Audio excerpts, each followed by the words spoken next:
supposed to be here yesterday, but they just missed me because they came at like 3:03. Oh Which man. even if I hadn't gone to pick up Demon Souls, I wouldn't have been here. Hmm. All right, if you're just joining us, the show's RP Grinders. We have not started yet. Waiting on Breakman to get on in, and lots to talk about today. I mean, today's show is going to be stacked. PlayStation 5 is out, so that's going to be a topic of discussion. Um, Big time. I have had a chance to tinker with it. Did you have a chance to tinker with yours yet, Eric, or not really? I only just managed to get a couple things on queue for download and play Demon Souls for like an hour and a half. Okay, well, good. We could talk about Demon Souls. But I want to. Demons Souls. Yeah, I know. I can't say Demon Souls, man. It doesn't make any fucking sense. It's Demon Souls in my mouth. We're gonna be talking that. We're gonna be talking. I mean, everything PlayStation 5. We're gonna be doing I'm gonna be doing a review on the PlayStation 5, as well as Astro's. I don't even know what they call it. Astro Boy or The tech Astro. demo that came out with a game that's based off the VR game. Yeah, Astro's Playroom. You guys are gonna want to stick around to hear that. I finished that I want to game. play Astrobot, but I don't have VR. I don't have VR And, either, but I heard it's really and good. PlayStation VR doesn't work on PS5 because well, Yeah, not innately. You need an adapter, yeah. You get an adapter and it'll work. and I'm not. I don't want to spend like $300 on VR. Nah, So nah. I agree, man. Like, let them come out with VR2 or whatever, and then we'll talk about it later. But lots of stuff to talk about with the PS5. We're gonna go in depth. At least I'm gonna go in depth with a lot of the ins and outs of it. There are a ton of things I like about it. A few things I don't like about it, which I'll get into. I still Uh, haven't figured out how to go into rest mode. I hit the held the PS button on the controller, and all that seemed to do was turn off the controller. well, we're gonna be talking about all kinds of stuff, man. We have our usual news to do. Couple of homie discounts for you, so that should be pretty interesting. Um, what we've been playing. I mean, Eric's been already gave you a preview of that for me and him. Um, I'm gonna have reviews of the PlayStation 5, Astro's Playroom, my impressions of Demon Souls. Maybe Eric and I can team up on that. Um, Stinkos are gonna be pretty interesting this week. Sweetos, actually, you guys are gonna want to stick around for my Sweetos because I've got a few of them, and one of them in particular, you guys are gonna be like, what? But I'll explain that when we get to Sweetos. And our free for all is our round two of our greatest TV horror show of all time tournament. So you horror fans are getting a double treat from last month to this month. So enjoy. I hope you guys enjoyed today's show. We're just waiting on Breakman to join us. And let me see if he's even online. I can never really tell when Break gets online, but should be a really fantastic show today. I'm hyped for today's show, Eric. I mean, there's one thing in particular I want to talk about on the PlayStation that I don't want to even give any hint of anything until we get there. But it's for the most part, it's super positive. I mean, I don't have much bad to say about it. But we will get to the minor negative, nitpicky things when we get to it. But one in particular, I think, is a problem that will be solved with time. But we got to get to it. So I don't want to spoil everything right now. But yeah, it's gonna be a good time. I think we're gonna have a fantastic show. How was your week, Eric? Other than getting a cold yesterday, I guess it's all right. Yeah. Well, I'm glad you took a day off, man. I know you've been working hard. Uh, making that almighty dollar. Uh, Yeah, we're probably gonna go right up to Thanksgiving doing overtime. Yuck. I mean, it's good money, but yuck. You know, I mean, I haven't been able to write a goddamn review all week, Yeah, I and know, for man. weeks, because either I'm too tired, or I get sick, or I'm working. Yeah. Might be a correlation there, man. Too much work makes people sick. Therefore, they can't be as productive. I think there's some definite science on that. Um, so, uh, what's your favorite show going forward in the tournament, Eric? Do you have a favorite? Um, Probably the Outer Limits still. Yeah, Outer Limits, good one. Really good show. I could see that going pretty far. Uh, who's it going? Let's see. Outer Limits is going up against Bates Motel this week, so that should be interesting. The Psycho inspired series. Um, I'm fond of Bates Motel, but I don't know if it's going to be enough to beat Outer Limits. Outer Limits is a great show. I mean, we got a couple matches. I didn't put this in the homie discounts, but apparently on the Bandai Namco store, you can get a buy two get one free deal on games and apparel. Oh, that's cool. It's a nice little. Put that in there, Eric. Because I know there's a. Well, I'll get to it. I don't want to spoil. Hopefully we have a Dear Breakman question this week. That would be really cool. There's another one I'd like to mention, but it's only for the weekend, and that's So I'm gonna tell you now. So if you listen live, you get the benefit. But if you have a PC that's good enough to run a game like Trails of Cold Steel 3, it's free for the weekend. Oh, that's a Doubt nice. you'll be able to beat a game that big, but at least you'll be able to play enough to get a good idea whether or not you want to buy it. About how many hours? More so than the demo could. Yeah, yeah. Great game, man. That's a good game. Speaking of good games, man, we'll talk about Demon Souls. I'm sure it's going to be a positive impression on both of our parts, but we will talk about it soon. So if you join the show, about 5 minutes or so, maybe 10, depending on break. But it's going to be fun. It's going to be lots of fun.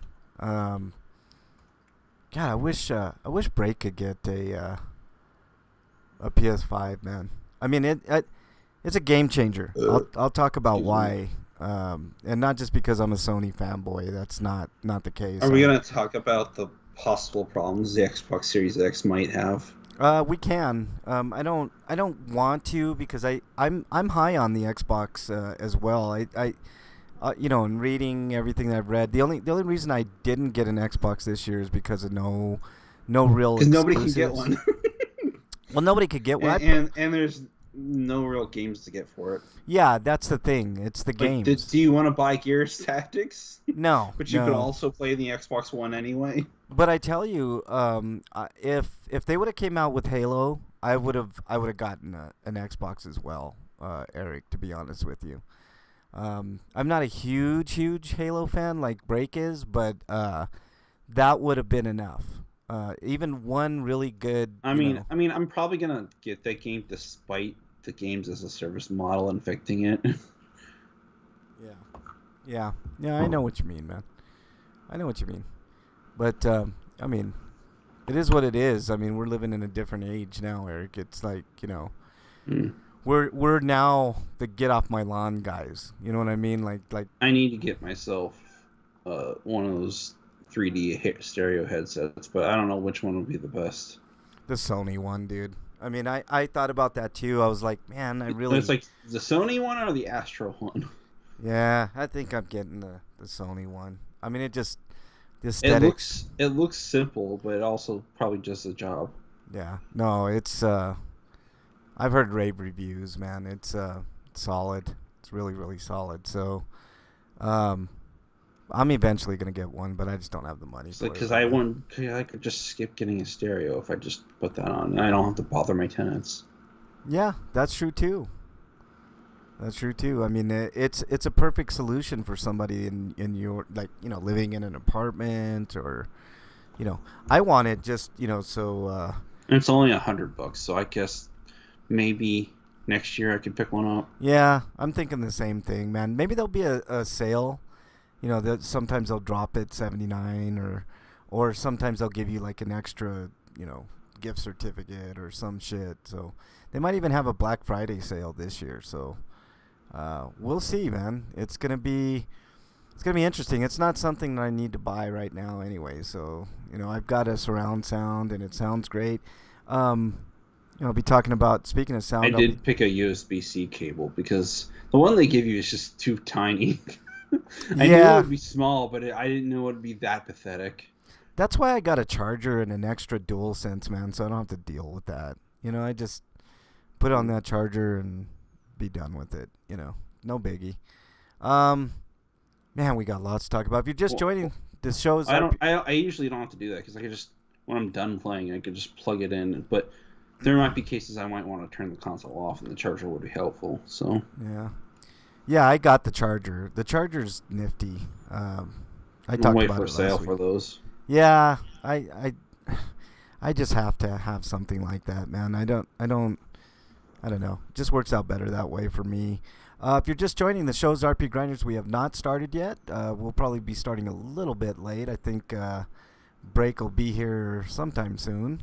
I already consumed most of my hard drive space trying to download games because they're all games I still need to review for PS4. Yeah, I got to talk about that too. That's one of the things I'm going to talk about, Eric. But I mean, there's a bunch of stuff to talk about when it comes to PS5. So when I get to my review, I'm sure we'll both join in and talk a little bit about it. But um, there are some drawbacks. I mean, uh, it's not gonna be all peaches and cream, but mostly peaches and cream. When we talk PS5, uh, should be interesting. I'm excited. I'm excited for today's show. I'm excited for the tournament. I'm excited for the PS5. Um, I've already beat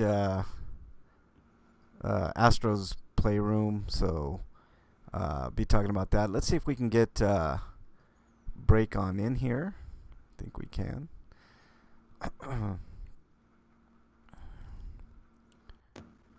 Mr. Breakman, give me a dream. Boom, boom, boom, boom.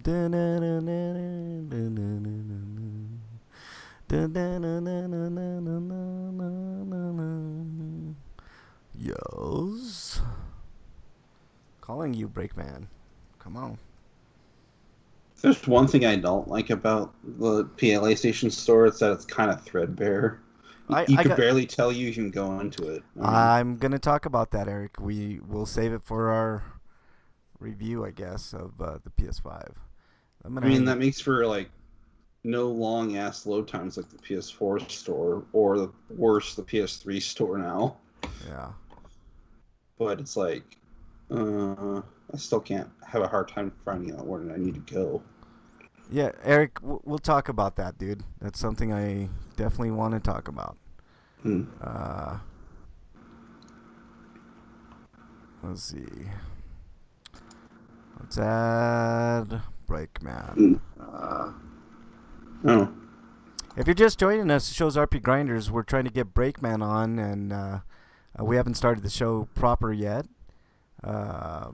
But we will get to it. We're going to be talking PS5, all things PS5, a couple of games. What did you pick up? Sony Direct was actually selling some, but like apparently they all sold out because my brother tried to get in queue for one. Yeah. He wasn't there quick enough, I guess. Slim pickings, man. I got a notice from Walmart that they were gonna sell one, and I was gonna pick one up actually, probably for my son or somebody in need. Breakman, So it tells me that there won't be larger I can hear you. quantities of those. Yes, we can hear you too, Breakman. What's up, Break? How was your Yay. week, man? That's good. Yeah. All right. Break, I need you to say something real quick so I can check levels. Okay, check my levels. Your levels are great. What about you, Eric? Okay, I guess. All right, perfect. Okay. Lots to talk about on the show today. PlayStation, there was a console that came out. I guess it was some. It was called like the PlayStation It was the 5. Sony Space Heater Yeah, 5000. yeah, pretty much, man. But we'll talk about it. Also, Actually, I haven't noticed it getting too hot, but then again, I have it low to the ground, and I basically have it set vertically on its side. I basically turned it 90 degrees, so you mean all the heat coming from the vents actually is facing my doorway. you mean horizontal? Yeah. Yeah. Okay. Or Wyland. vertical, it doesn't matter. I'll do it anyway. We got lots to talk about today. Wyland's in chat. What's up, Wyland? Thanks for joining. We haven't started the show yet. But So my door is the thing that's getting blasted by all the heat coming out of it. great. We'll be talking, of course, the usual news. We've got some reviews for you guys today. And you're going to want to stick around for my Sweetos this week. Usually it's the Stinkos that people are looking forward to, but my Sweetos is going to surprise. One of them, anyways. Is going to really surprise people up. Wyland says he's setting up his PS5. We'll be talking about Wyland. I'll spoil the PS5 for you. I've got reviews of the PlayStation 5. Just all kinds of stuff. And, of course, we got our great TV horror show tournament. Breakman, before we start show, what's your favorite going into the second round? What's your guaranteed lock to make it into the third round? I'm gonna go with Twilight Zone. Yeah, I was thinking that too, man. Although, I don't know. We'll talk about it. It's got a big... There's good shows. There's a lot of good shows on here. There's a lot of great shows on here, man. I'm looking. I was really surprised. I thought I was gonna have. I did have a hard time picking all these, and I know I missed a ton that people are gonna give me shit about on Twitter, but I think we did okay. I think we'll be proud of whoever comes out on top on this one. But lots to talk about today. Sweetos. Also, during when we did our horror movies thing, I should have probably mentioned. I didn't know if it would count though, but Suicide Club. Never even. Oh, is that an anime?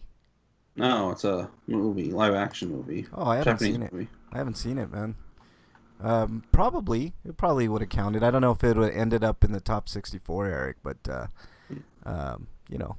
we always talk about this shit beforehand. But anyways, Wyland says I got mine on launch day by finding a way to bypass that stupid queue line on Sony site. Well, Jesus Christ, Wyland, why didn't you let me in on that? I had a hell of a time. You have to break some skulls. Oh, that reminds me. I got to mark down another Stinko. How did you bypass it? Whatever. I'm glad. I'm happy for you, Wyland. I really am. Oh, when I did my pre-registration invitation thing and did what he did basically, but now it's open to the public. But I think I didn't end up in queue initially because I had to mess around with a few things and then I had to refresh a couple of times and then it finally worked. And that was like at 10 o'clock at night. Yeah. Oh boy. Okay. You didn't have... Okay, good. Or maybe I was in queue all that time and I didn't even notice. Yeah.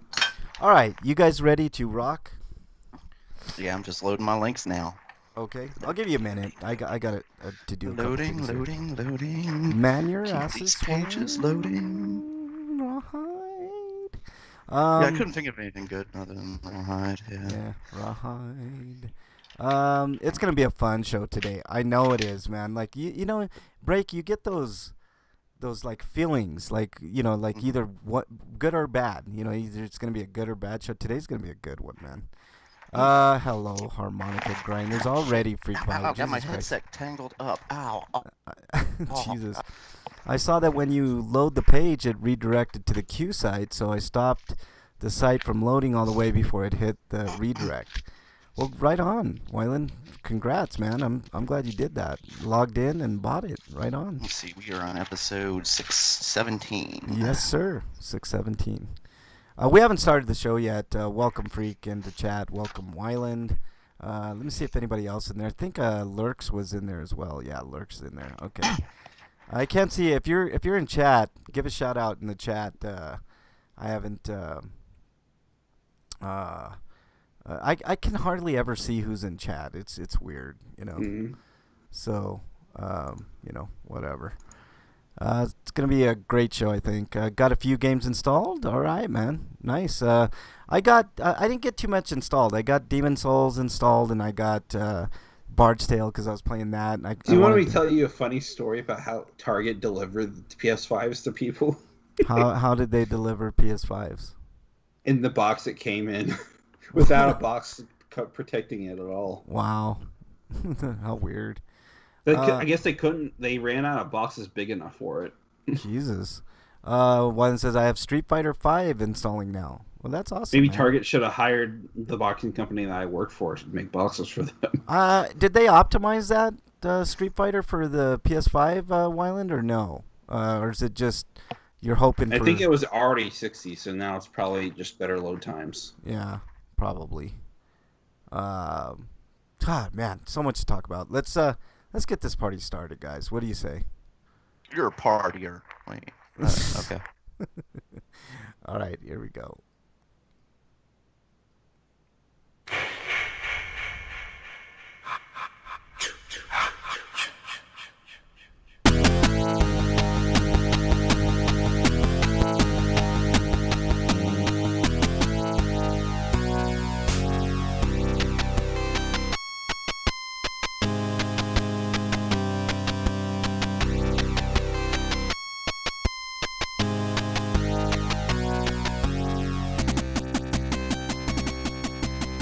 And welcome, everybody, to RP Grinders, episode 617. I'm your host, Frank Branches, alongside my trusty cohorts, Eric the Great and Breakman the Bold.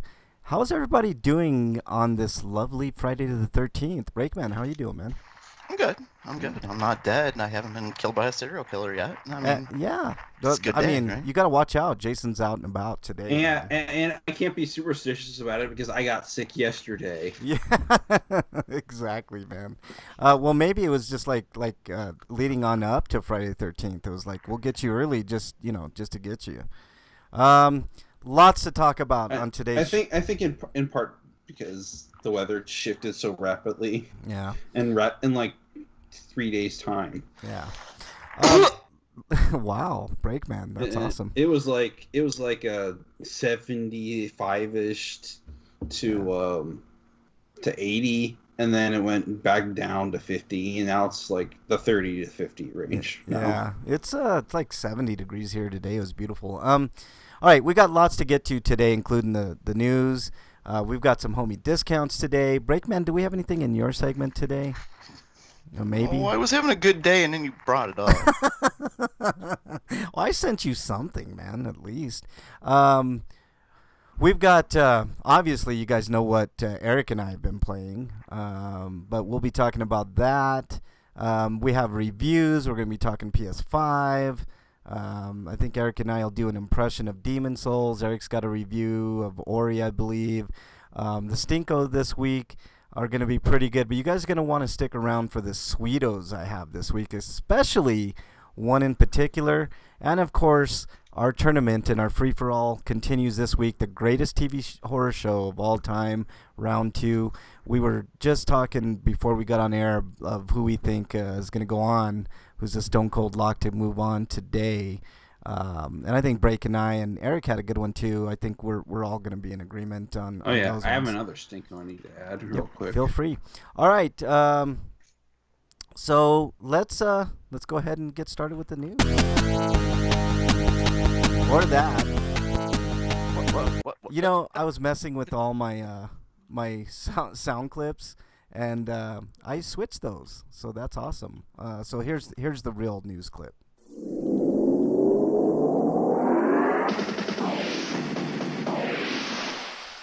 RPG news. All right, Eric, you're up. From hold on a second, RPG site, we've got some Neo 2 information and Neo 1, in fact. Neo 2, the complete edition, is coming to PS5, PS4, and Steam on February 5th. Final DLC out December 17th. Koei Tecmo and Team Ninja have published a lot of new information related to the Neo series. now we have a release date for the third and final DLC, which I mentioned earlier. But after that, the whole game will be bundled with season pass content into Neo 2, so you don't have to download it separately. And it'll also be released on PS4. So if you haven't picked it up before, it'll be a nice bundle for you. And you can also get it on PC via Steam on February 5th, so you have to wait till next year for that. And those who buy Neo 2 on Steam receive an exclusive Valve helmet, which probably isn't that great. but it's something. Yeah. If you want to make your character, it probably gives you just the fucking thing that was in that guy's head. But usually like the DLC is like starting gear, like it's great starting gear, but then like 5 minutes after, later, yeah, like a couple levels, it's like it's worthless garbage, and it's like, oh, I paid extra money. Yeah. One thing I don't think Neo 2 did, but it probably should have just done cosmetic armor so that you can have a certain look without having to pick armor. Yeah. But anyways, it says the entire Neo series will also be making its way to the PS5. Neo Collection will contain both PS5 remastered versions of the first Neo and Neo 2, and it'll be available on February 5th. You can also get an upgrade to the PS5 version of Neo 2 if you own the existing version on PS4, which I do have, so I don't need to rebuy it, but I wonder how that's going to work with Neo 1. Yeah, it probably won't, man. You'll probably have to buy the pass to, the upgrade pass or whatever. There's some shenanigans going on with that shit, man. Along with because I already have Neo complete on the PSN because it didn't get a physical release in the West.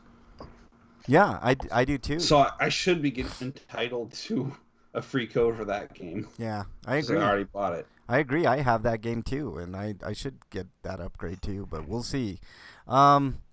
All right, let's move on to. I need to mention a couple of things here. It supports 4K resolution and 120 FPS frame rate, which is ridiculous because that game's really good already. So yeah, I doubt it's gonna hit 120 consistently at 4K, but yeah, but it's still better than 60. So we'll see. But see, here's the thing and maybe the problem before is that 60 wasn't completely locked, so now it will be. Well, I think it was locked actually, Eric. But the problem, whose phone is that? Is that yours? That's me. All right. I need to put silent on.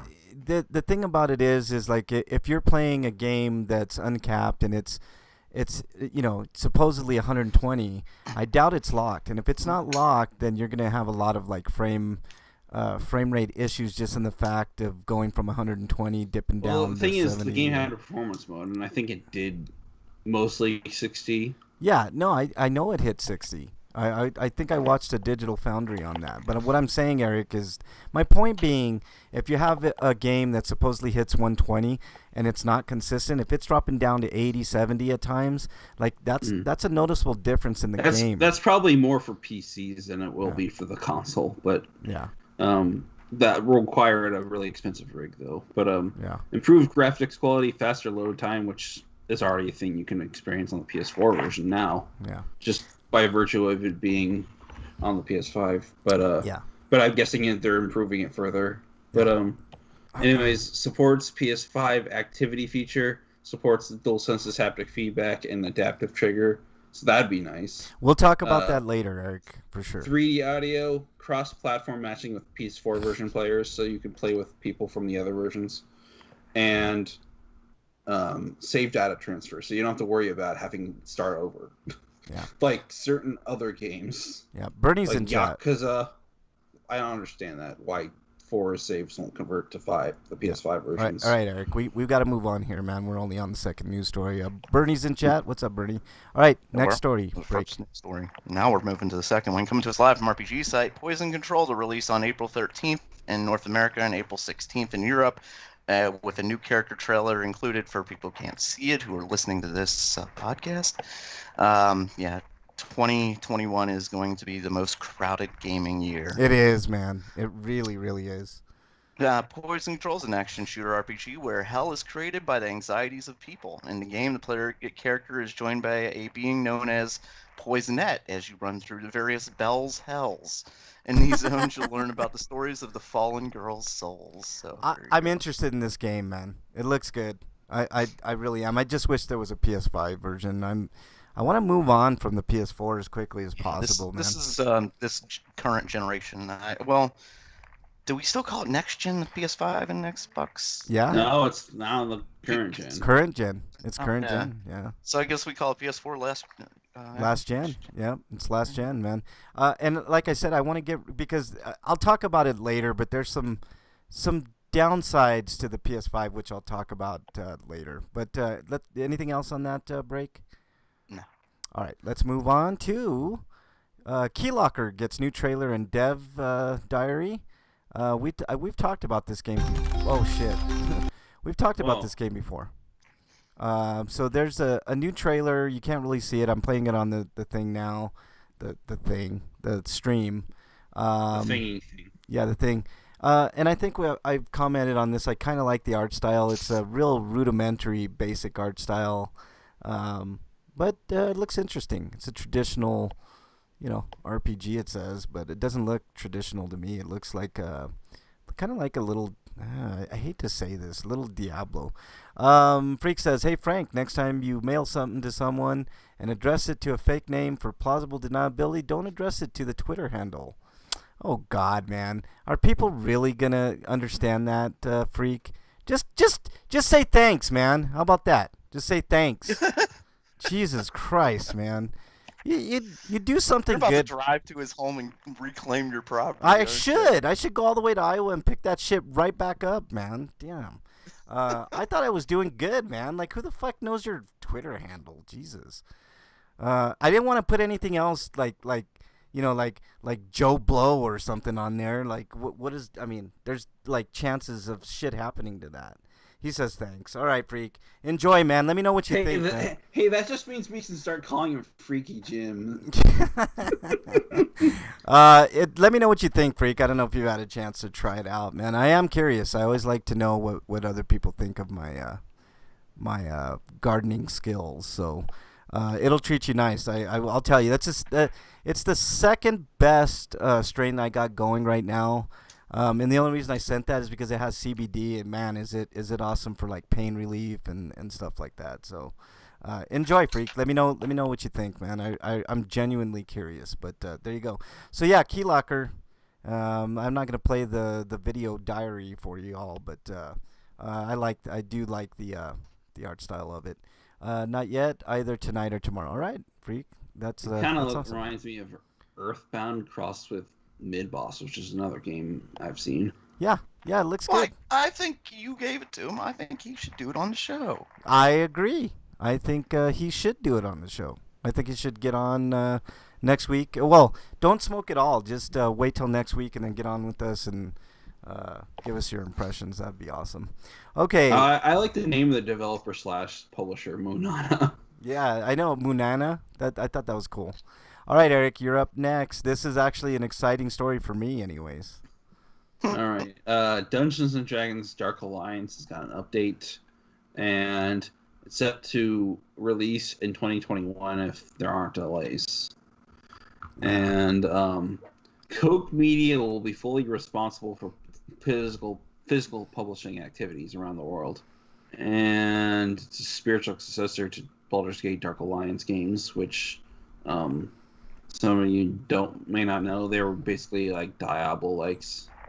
Yes, and very good ones, man. I played Dark Alliance 1 and 2 on PlayStation 2, I believe. And I really like those games, man. Yeah, it's like a PS2 and an Xbox game. It's unfortunately never released on the GameCube. Yeah, the Xbox version is really expensive. But, really good, though. I'm happy. There's some, Is that one of the backwards compatibility games? Because you could play that on the X, maybe, if it were. I wonder what it would play. Yeah, I'm sure it would. I listen while having dinner with my kids. Not going to smoke it around them. How dare you? Weed's good for everybody, including kids. You mean it's not a family activity? It should be. Weed's good for kids. Okay, let's see. Who's next? Breakman, you're next. Coming to us live from RPG site, Sheeran the Wanderer, the Tower of Fortune, and the Dice of Fate overview trailer and limited run game physical Nintendo Switch version. That was a lot of. That was a mouthful I just said. I'm surprised Spike Chunsoft doesn't publish it themselves. Yeah. Additionally, the Spike Chunsoft has announced the limited run games will offer a physical edition of the Nintendo Switch release of the game. More detailed. Wait, what? That's not additionally. We just said. Anyway, the game's coming out on December 2nd for $19.99. That's a good price point for sure. Great price point. Sheeran the Wanderer is a pretty good game. Yeah. Those were our PlayStation exclusive, weren't they? They were. No, not really, because it started out as a Super NES game, and then they made a couple sequels, and one of them was on the Wii, and the fifth one actually released on the DS first, and then got ported to the PSP, and then that got ported to the Vita. Freak5 says, What's a Vita? What's a Vita? Freak5 says, don't take parenting advice from a podcast. How dare you? We have great advice. I mean, just look at our... We have our own advice segment of the show. Right. How dare you? That's exactly right, Breakman. I'm glad you brought try it to up. save your life every week. That's right. The PSP version I'm thinking of was Sheeran 4, I think. Never mind. Yeah. Sheeran's a good series. Underrated, in my opinion. I played a couple of them. They're okay. Anything else on that, Eric? No. All right, Break, you are up. Okay, I'll do the next one. Coming to us live from our RPG site, Dragon Ball Z Kakarot is a new Power Awakens Part 2 releases on November 17th. Kakarot! Are these good games, guys? I've never played any of these. I haven't played it. I really want to play this one now. From what I heard, it's less of an RPG, even though it's got those trappings in it, and it's more of a fighting game. Yeah, it just looks like the other DBZ games. But this is supposed to go along the story and of the original, which they've done before, but this one looks like it's just better done. Alongside the release date announcement, Bandai Namco, Namdai Namco, I thought, has some gameplay footage of SSGSS Vegeta battling Golden Frieza, which you can check out. Which you can't check out because you are listening to a podcast. New Power Awakens Part 2 includes content that originally debuted in the Resurrection F DBZ movie, including Golden Frieza and the SSGSS transformation. The DLC also includes a new Horde battle gameplay mode where players take on hundreds of enemies at once.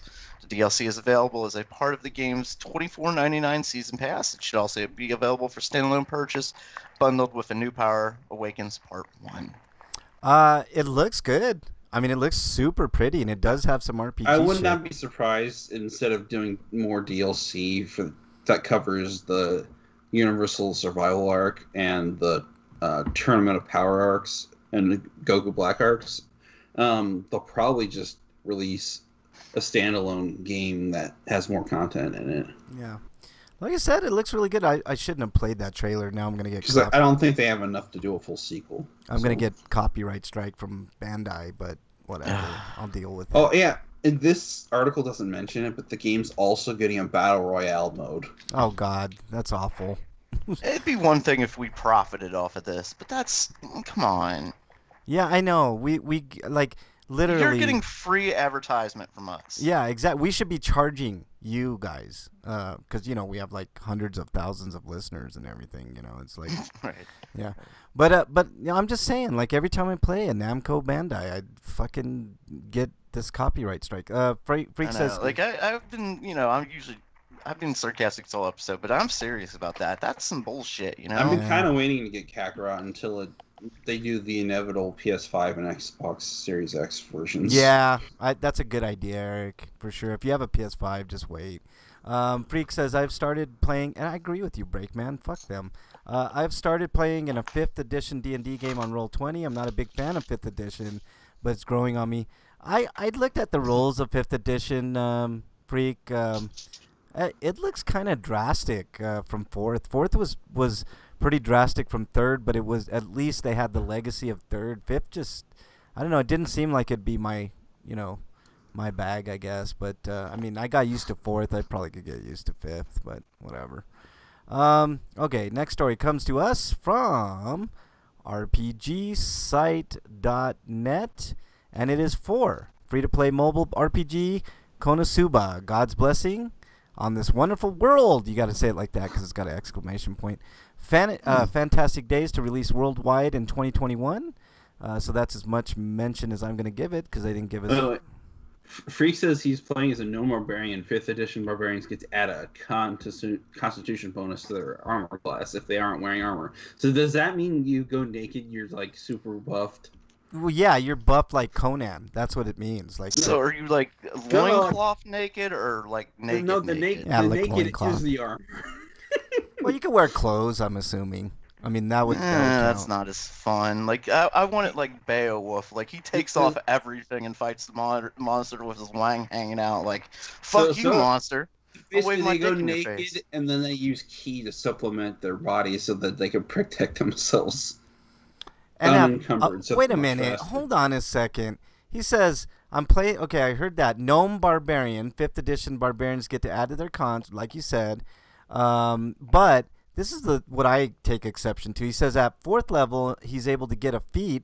One of the feats lets me pick up 2 cantrips and 1 first level. That's some bullshit. Barbarians don't like magic. Haven't you watched Conan? What's a cantrip?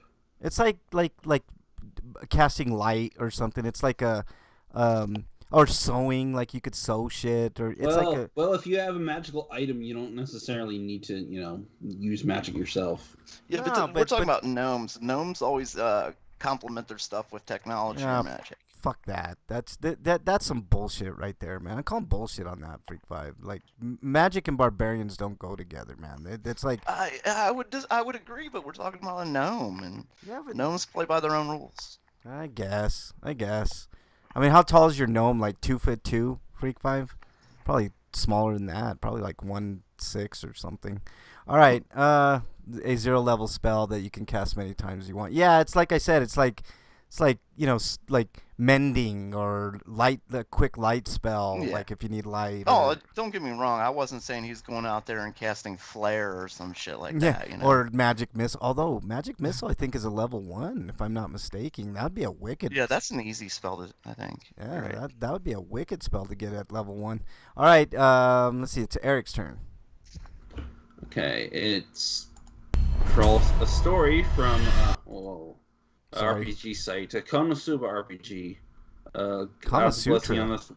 What? Did you say something? Did you say Kama Sutra? No, Konosuba. Oh. Well, now we need a Kama Sutra RPG. We definitely need that. Anyways, God's Blessing on this wonderful world is the subtitle. Fantastic Days is the second part of the subtitle. Hey, Eric, reason, I just did that story. Do the Mass Effect one. I must have not been paying attention. Mass Effect Trilogy Legendary Edition set to release on PlayStation 4, Xbox One, PC, not Xbox Series X or PlayStation 5. That's weird. But I'm guessing they're just tweaking it so that it just works better on them, so they don't have to make a new version. Anyways, no Switch version, sadly, but I just take the straight up port of the Wii U version, but better optimized for the Switch, so that it doesn't run like ass. Yeah. The Switch version would be okay if they did it, Eric. Have faith; it'll come. But EA doesn't like Nintendo. Yeah, but they just have faith, man. Look, the Switch can't be ignored, man. There's enough Switches out there. At the very least, I could see it happening on Nintendo's next console. Oh, you mean the Switch Pro or whatever they plan on pulling out next year? Yeah.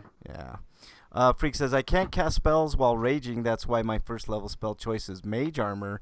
It lasts 8 hours, so I cast it before I rage. That's smart, Freak. Although I still think Barbarians casting magic is just blasphemous. And the last thing I mentioned here is that EA and BioWare have confirmed that all new Mass Effect title is in development. Gee, I hope they don't fuck it like Andromeda. I would have. The problem you're going off, Frank, is you're going off of like Conan the Barbarian. The problem is Arnold can't cast the spell. Yeah. Because of my thoughts, you've been mumbling stuff. Like, that's... I'm going to cast magic missile. I'm going to cast magic missile. Missile. I said missile. What? No, what did you say? I'm going to catch magic missile. Now, Arnold Conan hates magic because he can't speak properly. Get to the chopper. Right. That's exactly right. You have to chant the camp's magic, so he's kind of SOL, and that's why he didn't do it. But Exactly. Break, you excited for this Mass Effect trilogy being remade? I mean, I guess I play it again. Sure, why not? I would play it and play a different story arc. If they had it for PS5, I definitely would play it. I played the first one, and I kind of liked it. I'd never played the second because it deviated way too much from the traditional RPG elements in the first. But the story was really good, and I definitely didn't play the third. I was thinking of like playing with different like characters and different love interests, stuff like that. I kind of went down on Mass Effect 3 hard because it went down like every other third-person shooter game. And that's why I didn't care for it so much. Yeah. All I heard is you went down on it pretty hard. I know, that is the greatest insult I've ever heard, because it's not really an insult. I went down on it. It's more like a compliment. I love it so much I went down on it. Yeah, exactly. I would pick this up if they had a PS5 version. I'm sure at some point they'll have a PS5 version, but I really want to get away from, like, I want to do current gen, and I'm going to try to go all digital. Which is going to be really difficult because the games are insane and you're going to install that stuff. Oh, I'm out of room. Yeah, pretty much. I agree with you, Eric. And there's currently no way to get an external SSD that's compatible with the PS5. Right, but what I am going to do is like I downloaded all my saves from my PS4 to my PS5. And of course, I have all those in the library, all the games I previously had. But I plan on getting just an external hard drive. And just working with that, and actually, they won't even let you use it as cold storage. That's not true. That's not true, Eric. I saw a video where they actually recommended that getting an external hard drive, and it will work. It'll work. I could just, matter of fact, the one I have now, I could just plug it into the PS5, and it should be good to go, unless it's asking me to format, which I hope it doesn't do that. If it does that, then we might have some issues, but we'll see how it goes. When are you just gonna cut your PS4 and its hard drive and plug it in? Well, I have an external, so that doesn't work because I tried that with my old PS4's hard drive and my new hard drive, and it needs to be reformatted. Ugh. Well, I mean, even still, like, I can download the games again. So if it needs to format, that's not an issue. The only problem with it is I want to give this PS4 to my son, and I want to keep all the games and stuff. But I mean, if that's here you go, son. Here's the system. You can't have the games though. Well, look, half of the games. Well, you could always do family sharing. Isn't that still a thing? Yeah, I guess. I'm not sure. It's man. like here's a glass bottle of Coke. Oh, but you can't have the can opener. just keep your profile on that PS4, and then you can just access it. Yeah, that's what I'm saying. Like, you know what I might do? I might just get another hard drive and just avoid the whole mess. I'll just send this hard drive with all the games, etc., to my son, and just get another hard drive and continue going on. All right, I think it's my turn to do the last story. Morbid, the 7 Acolytes, set to release on December 3rd from RPGsite.net. So Merge Games and developers still running announced, I just said that. It's going to be on PlayStation 4, Xbox One, Switch, PC via Steam, December 3rd. So there you go. It looks very dark, like gritty, bloody, I guess. Not much I can gather. There's no video, but these are the features overview. Experience epic, brutal boss encounters, like we've never heard that before. Perk leveling systems with multiple ways to build your character. We've never heard that before. Deep immersive lore with NPCs to meet throughout the world. Never heard that before. Over 25 unique melee weapons such as swords, axes, maces, spears, two-handers, and, well, several guns ranging from pistols, shotguns, and rifles. Oh boy. Epic, fully orchestrated soundtrack comprised of 18 tracks. Health, stamina, and sanity management is important as you traverse the world. It kind of sounds like a mixture of Bastion meets Diablo meets what's a cutesy. This is a top-down Souls game, from what I can tell. Yeah, there you go. Okay, that is the news, y'all. It's also very bloody, unlike Souls. Yeah, that's what I said. It's really bloody. All right, let's move on to some homie discounts. I don't think so. Homie, don't play that. Okay, we still got that PS Plus deal for $32 on. It's down to 31 something on CD Keys. That's up from 28. It was 1 week. Oh shit! I didn't know that. I would have got it at 28. Let's see. Freak Fight says early Stinko break has. Oh, I'm not even gonna say that. I'm not even gonna say it. Homie discount. Buy 2 get 1 free at the Namkai Bandai. Bandai Namco store, so there you go. Also, Target still has its buy 2 get 1 free, which includes some PS5 games. So if you want to get in early, if you have a PS5, you might want to take advantage of that. I think they had Godfall, Call of Duty. What was the other one that I saw? There was another. Oh, Valhalla. You said duty. I did say duty. So there you go. The only other game I would like to get for it is something I probably won't get until next year, and that's Spider-Man. But yeah, that's not on the list. There's a bunch of other games I'd rather buy first, like Pikmin 3 and some other stuff that I can't think of at the moment because my head's not. Yeah, working there's right. there's a mix of Switch games and yeah, Age PS4, of Calamity was the other one. PS4 and a bunch of stuff on there. So I'm sure you could pick and choose your best deal, and it'll work out for you. All right, Breakman, yes, no? Yes, no? All I can do is this. Oh my God. Oh Jesus, it's a sad tune. Harmonica. It's a sad tune. Are you singing the blues this week, Breakman? There's no. Yeah, I didn't get anything. So no Definitely Dear blues. Breakman questions. Darn it! Everybody send in Breakman some Dear Breakman questions. I sent you something earlier. I can't. It was William Shatner, singing Rocket Man. So. Oh yeah, I saw that. Why? Yeah. Why would you do that?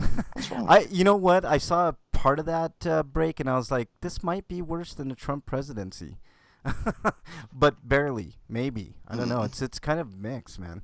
All right. So then let's move on to. Yeah. Inquiring minds want to know.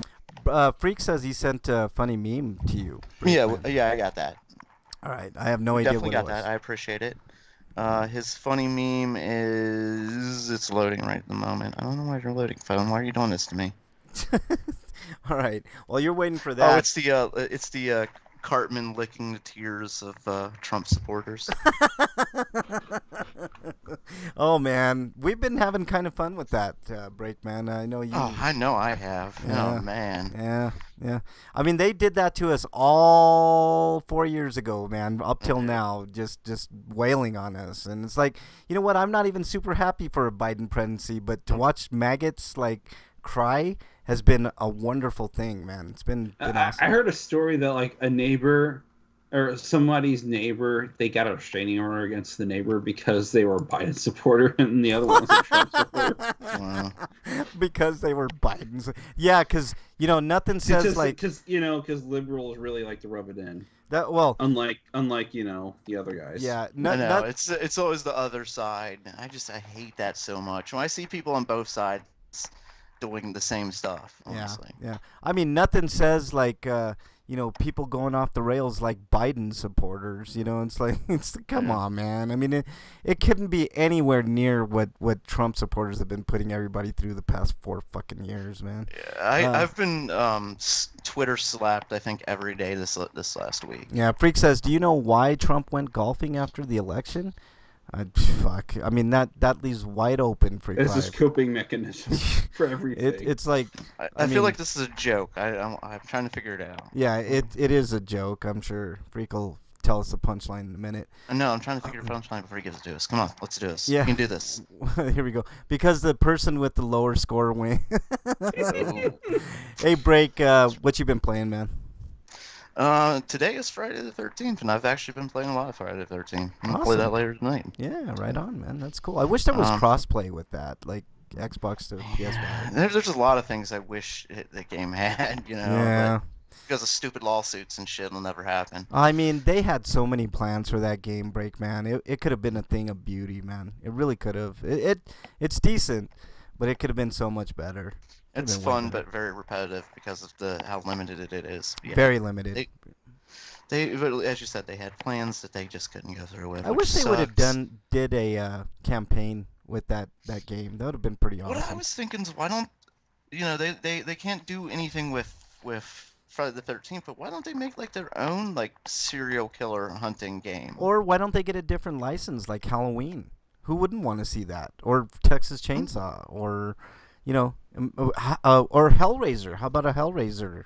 Kind of supernatural. Yeah, they can be amazing things with stuff like that. Yeah. Well, with Hellraiser, you could you'd have your Cenobites. Yep. Maybe the players become Cenobites. Yeah. I think it would be that would be a great thing, man. And then it becomes harder and harder, almost like a battle royale, but not really. It's like limited to I don't know, let's say 16 people, and you start out as Pinhead and you start converting people to Cenobites, and then it becomes harder and harder for the others. It'd be awesome.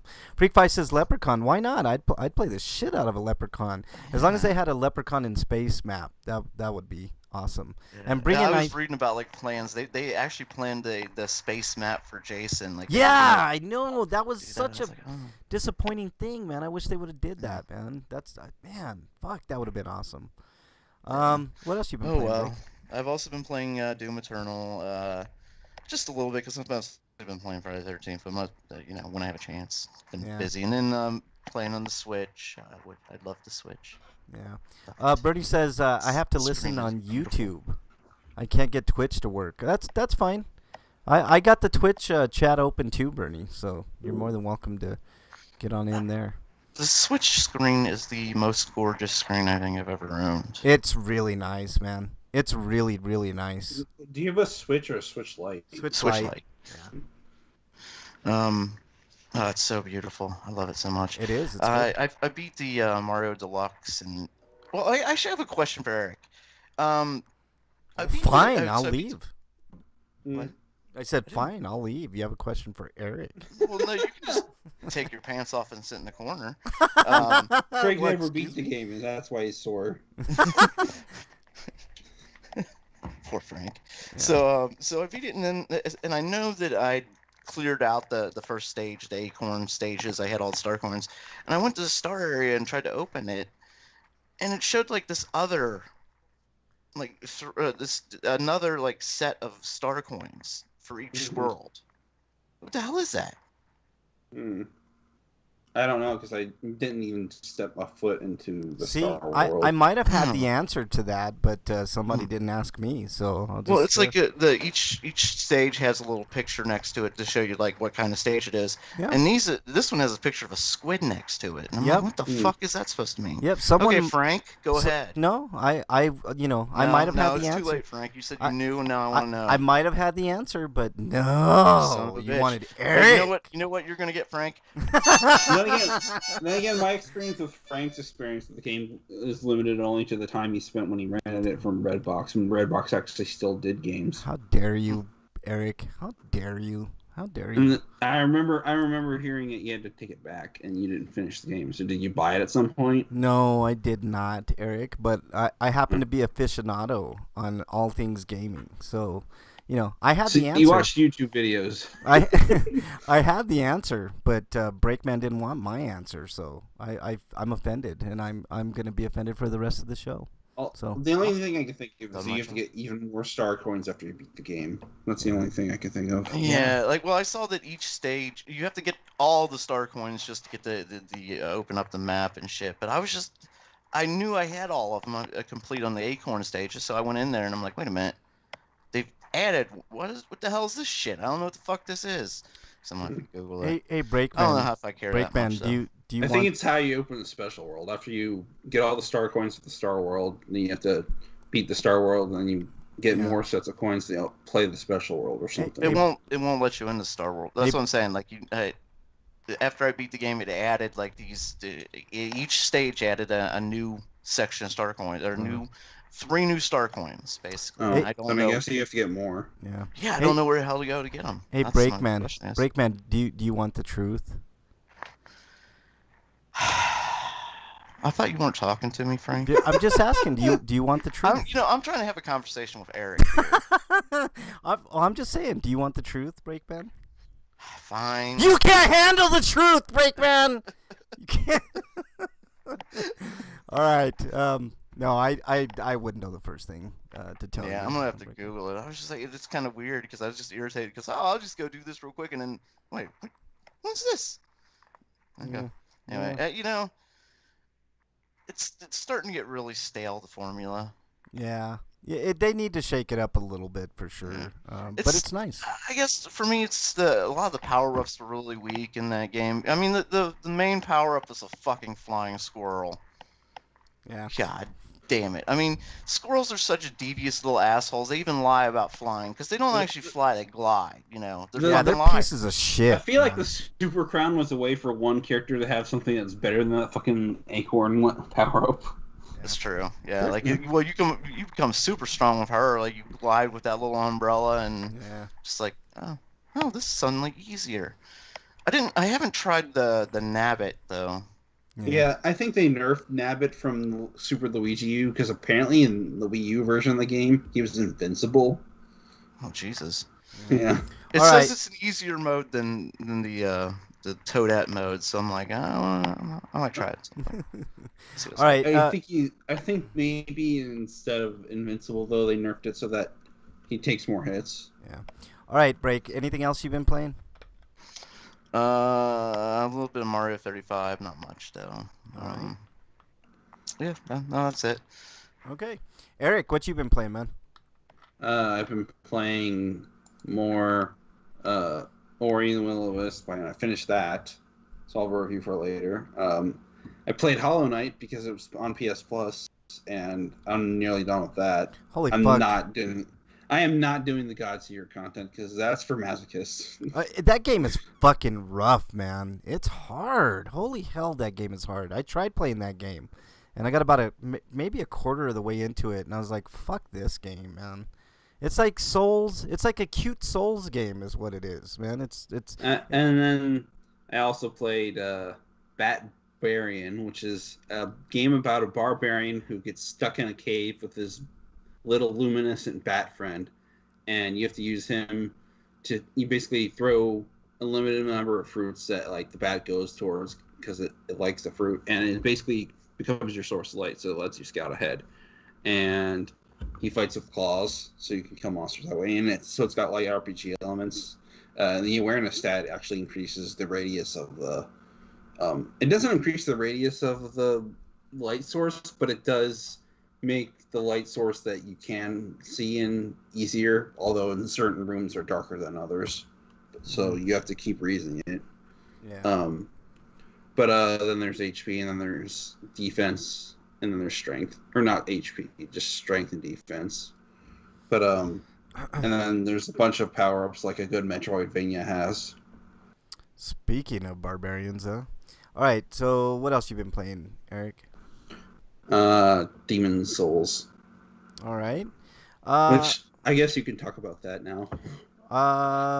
Let's hold off on it for just a second. I also been playing Demon Souls a little bit. We'll be talking about that in a little bit. MPQ, of course. Bard's Tales remastered on the PS5, actually. I'll tell you a couple little things about that. and Astro's Playroom, which I beat. But let's real quickly. Let's talk about. Go ahead. Let's go into your review, Eric. We'll do your review first, and then we'll talk later. Ori and the Will of the Wisp is the sequel to Ori and the Blind Forest, and it's an improved version called Definitive Edition, and it's almost very much set up like the first game. But instead, the idea is that you and the owl baby named Kuro's baby. I forget what the name of the owl baby was called, but Commander Root's in chat. What's up, Commander Root? Anyways, you go. I guess its wing got burned when the forest got on fire, and so its wing is damaged. But they found a feather and then attached it to her, and then they went out flying once she figured out how to fly. And that's when a storm hit, and then they got separated on some other island. And now the whole game's about trying to find her. Okay. And stuff happens, and since Ori used all of his spirit power to revive the tree in the first game, he has to get the powers again. Because apparently the game's lore is that there's a bunch of these different trees, so he just does it again. But due to the way the game ends, there won't be an Ori sequel after this. Ooh, all right. Spoilers. But you'll just have to play the game to find out what I mean. Okay, what? But we found out Ori's a secret Trump supporter. No. But they eliminated creating your own checkpoints, which was a weird system to begin with. But they also streamlined the skill progression system. It's not some weird looking tree. There's just a list of items you can buy, and then some of them are kind of like accessories that would exist in an RPG. It's more kind of like the notch system from Hollow Knight in a way, because you can equip up to 7 of them, and there are like weird time trial things that let you get extra experience by the extra skills. Because like there's a dude that sells you like weapon skills, and you don't have actual weapons. You just use spirit power in different ways. Like some of them cost energy, and then the melee ones don't cost energy. And then there's some passive ones that like improve your pre-existing skill set. And it's a much better designed game except for the multiple chase sequences in the game. I think they went overboard on the number of chase sequences that exist in the game, and it's almost like they didn't learn a lesson from Definitive Edition, because they should have had at least one checkpoint during those chase scenes, because they're long, and if you screw up, you have to do it over again until you get it right. All right. So, but other than that, the game's really good. So I'm giving it a 9.5. 9.5 out of 10, almost a perfect game, man. I heard really good things about it, Eric. So it's good to hear that gets a 9.5 from you. So and like the game does run at 60 FPS on the Switch, but it's inconsistent because I think part of the reason why is that they were able to make it 60 frames in the first place is because they did a lot of optimization, and I think some of the data streaming is being offloaded via network. So if your game's connected to the network and you've got something going on in the background, it might slow your game down a little. All right. Well, that's something to look forward to. I doubt you'll have that. Did you play it on the PS? It's not that bad of a problem, but it is noticeable. You'd have a better experience if you probably played it on the Xbox One X or the Series X. Did you play it? Which recently got the what? Did you play it on the PS5, Eric? You can't play that game on the PS5. Oh shit, that sucks. Damn it. At least not yet. They haven't ported it yet, so who knows? Yeah. Okay. Let's move on. I mean, Cuphead got a PS4 release, so maybe it's not out of the cards for Ori.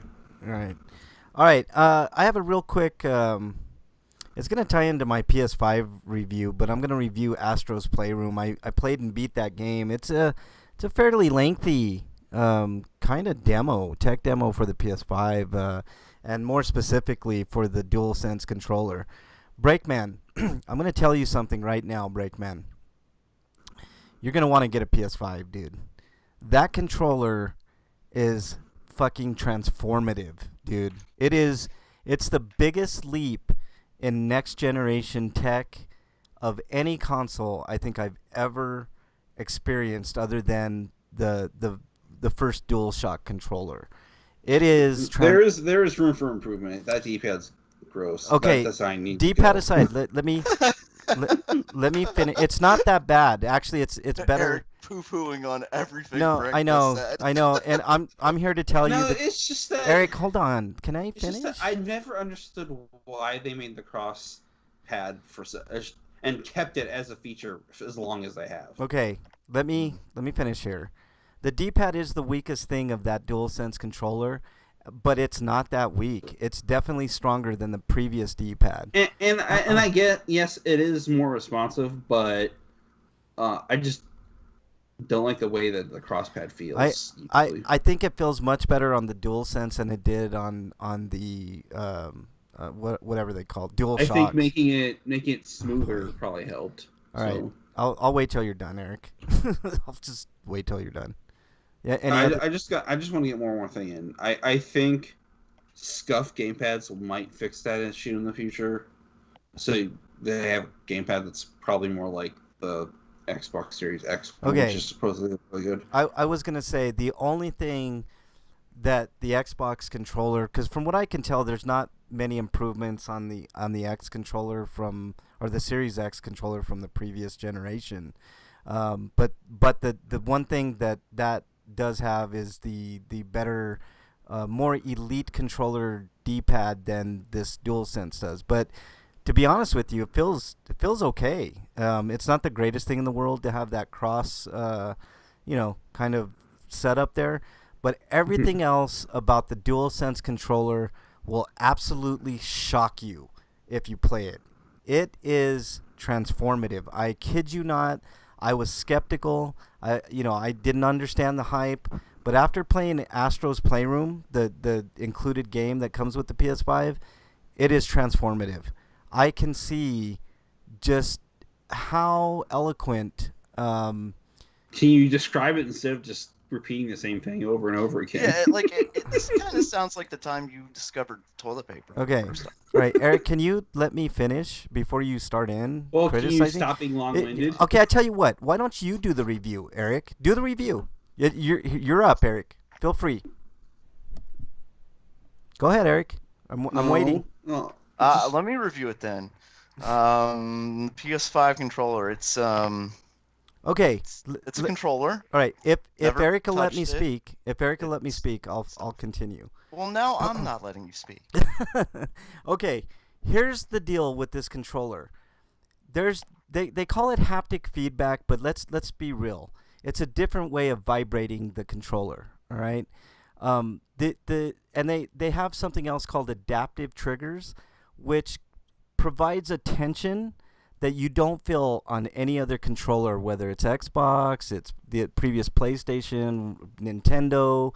I know Nintendo has haptic feedback on the Switch, but it's not nearly as forceful as this controller is. And when I say forceful, it's not like it's going to jump out of your hand forceful. It's, yeah, the vibrations definitely excite me. When you're, for instance, if you're walking through mud, the controller vibrates in a way that you actually feel like you're walking through mud, or like a rocky terrain, or even something as smooth as ice. Like I was playing Astro's Playroom, and you jump onto a piece of ice and you're ice skating basically, right? And that makes it makes you feel like you're gliding on ice, like the way that the controller kind of vibrates, kind of like in a more gentle fashion. It's hard to explain in words, but it will change your view of the way you play video games. I kid you not. It is a transformative experience, and I'm excited to see what developers do with it. In the game Astro's Playroom, you can throw things. There, when rain comes down, you pull out an umbrella, and you can kind of feel the rain hitting the umbrella through your controller. It is the strangest, weirdest, most wonderful thing I've ever experienced in a video game. It is fantastic. When there's wind, the controller vibrates in a way that you would feel wind come at you. It is cool. It is one of the coolest things ever. And if you ever have a chance to pick up one of these controllers, like at the store and stuff, I mean, I know there's coronavirus and stuff, but honestly, it's a great experience. And Astro's Playroom, it's not so much of a game, but more of a nostalgic trip through PlayStation Land and Sony Land. But it is enough of a game that I can give it a score. It's a solid 8 out of 10, but the controller itself gets a 10 out of 10. There are some things, like Eric mentioned, the D-pad is not the greatest, but that's not... I mean, it's improved over the previous D-pad for sure. Although, because to be fair to the D-pad, most games don't use it as a method of movement anymore. They just use it as a menu selection. Yeah, and I was going to mention that, like in Demon Souls, we'll move on to Demon Souls. My impression... Go ahead.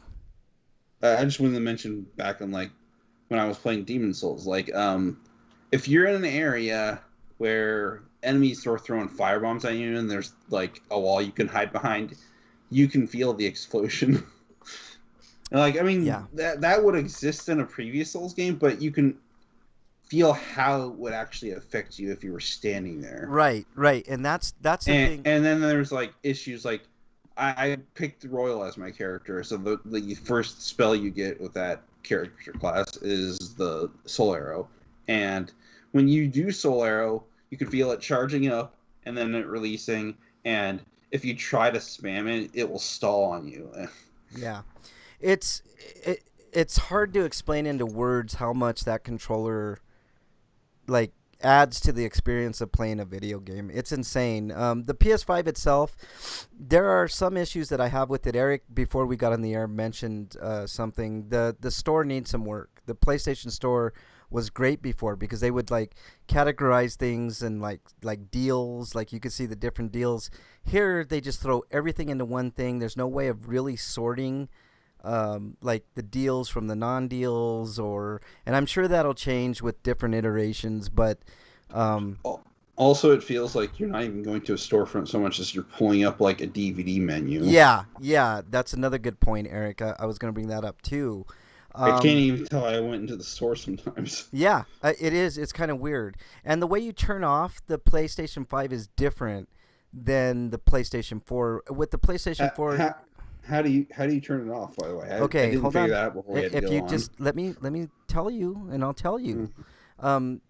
With the PlayStation 4, you would hold the button, until it clicks into a different screen, and then you could just tell it to turn off. Well, you don't hold the PlayStation button on the DualSense controller. You just tap it, and then you go down and over to the power. So it's a little bit easier, actually. It's not, but it's going to take some getting used to.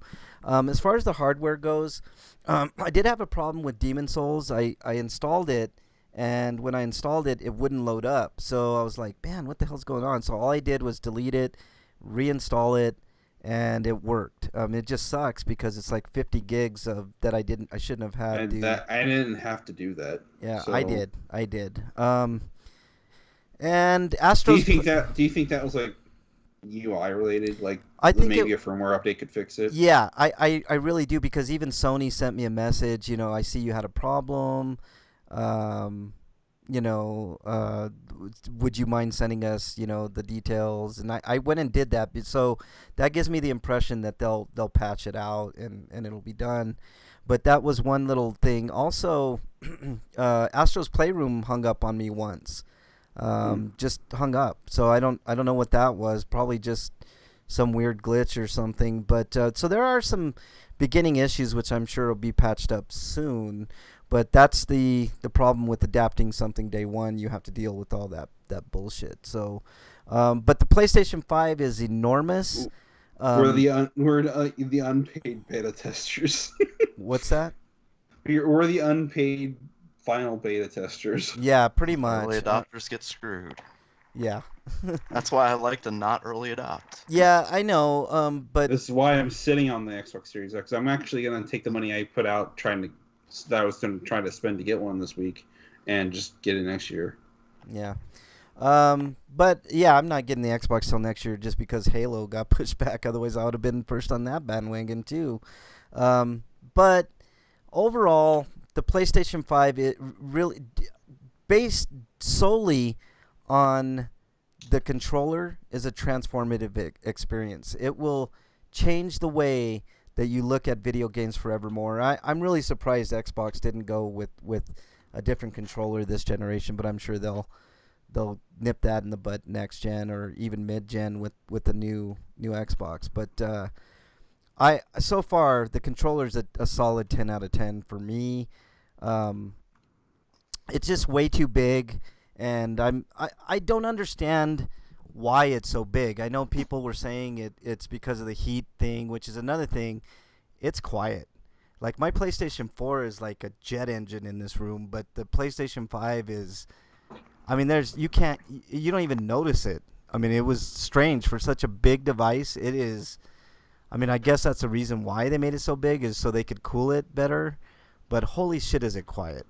And it does not get hot, like except through the back. Like the back vents do get kind of hot, but it's not like super hot. I don't know. It's really weird. But the design, it's like my ears are really good, so I can still hear it. But it's definitely not as loud as the PS4 is, especially on my old ass 7-year launch console PS4. Yeah, I was playing Astro's Playbot right next to it, and I didn't hear it not even once. Maybe, I mean, it could be because, the music of the game and stuff. But man, it was just a background, nothing. I mean, I'm sure it's there.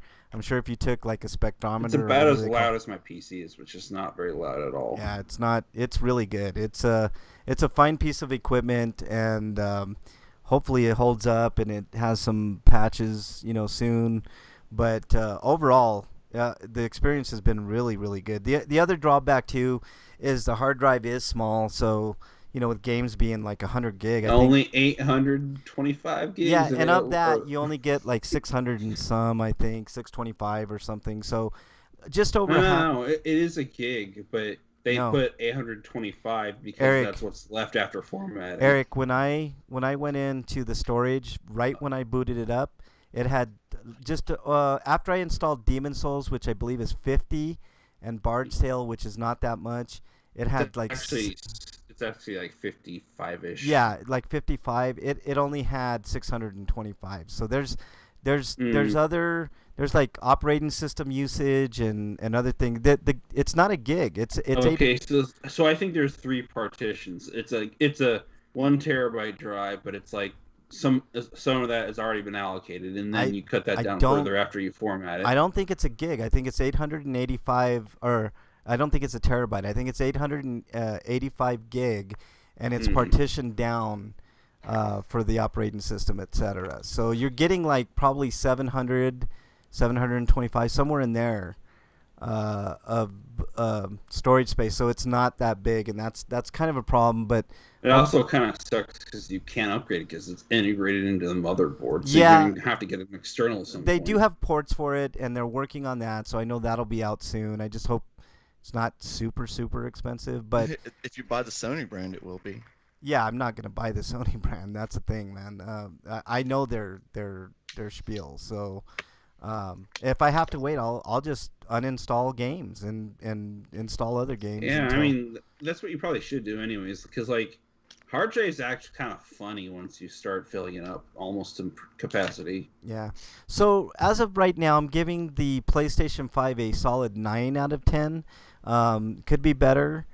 There are some rough edges, but the system itself, so far so good. There have been a couple little hiccups, but the charging port works fine, even though I have another charger. I did test that out. The system itself is just huge. And it's a little awkward. I had to set mine on its side. I could not fit it vertically, which is another problem. So I'm assuming we'll get a smaller version of this console. I couldn't figure out how to put the stand on it. It's easy, super easy. I mean, there's Well, I probably just need to pull the book out and look, but I couldn't. It wasn't initially like just by looking at it. I couldn't tell where to put it. Yeah. Well, I mean, watch the video. There's a video. The breakdown video kind of shows you that, Eric. But it's not. It's not bad. It's good. So I just said it horizontally because yeah. it's lying flat on my box anyways, even Yeah, without it. So I did the same thing. I just couldn't fit it any other way, so horizontal it is. It does support a 2.1 HDMI out to my TV, which is another thing I want to talk about with Demon Souls.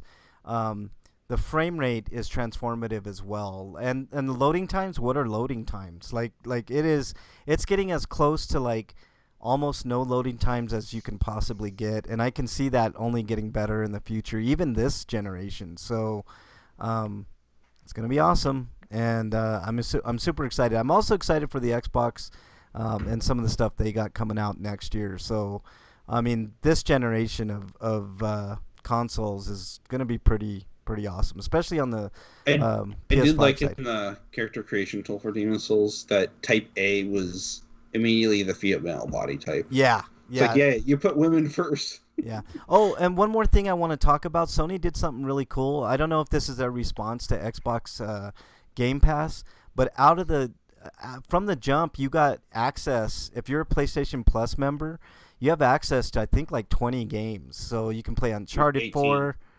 Uncharted 4, you can play Until Dawn, you can play God of War, I mean, Last of Us, like a bunch of... And I'm sure they're going to be adding more to that. Yeah, they're going to be adding more, but I think Infamous Son, or what was it, what's that game called?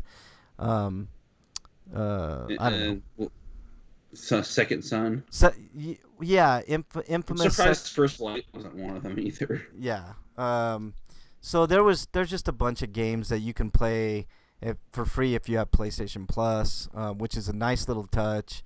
I just hope they expand that. They should just expand that to everything that you can play on PlayStation now. But you know what is weird though is like games like Monster Hunter World, the Iceborne version. Yeah, it's not. Which is part of PS Plus. It doesn't natively work on the PS5. You have to get it through the Plus collection. Yeah, it's I weird. did. Yeah, I did notice that. And there are some games that you cannot play on the PS5 period right now. I think like one of them was like the Final Fantasy VII remake, which is really weird. I'm sure they'll patch that soon.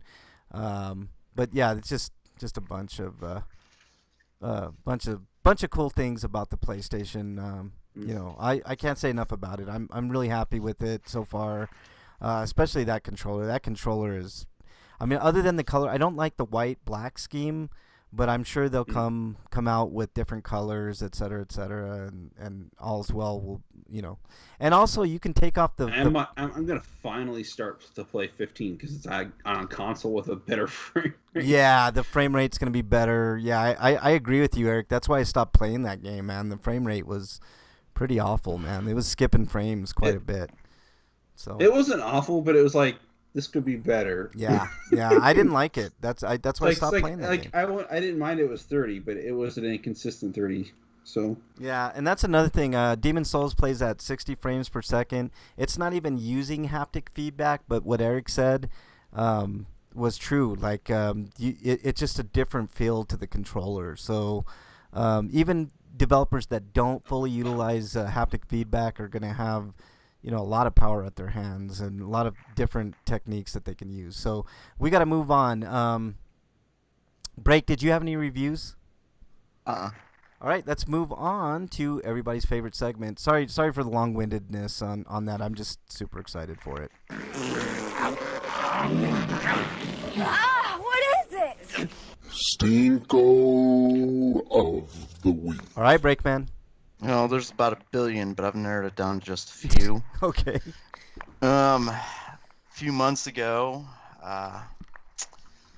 half of legendary cartoon duo died, Ruby, and this week Spears died. Yep, Scooby-Doo.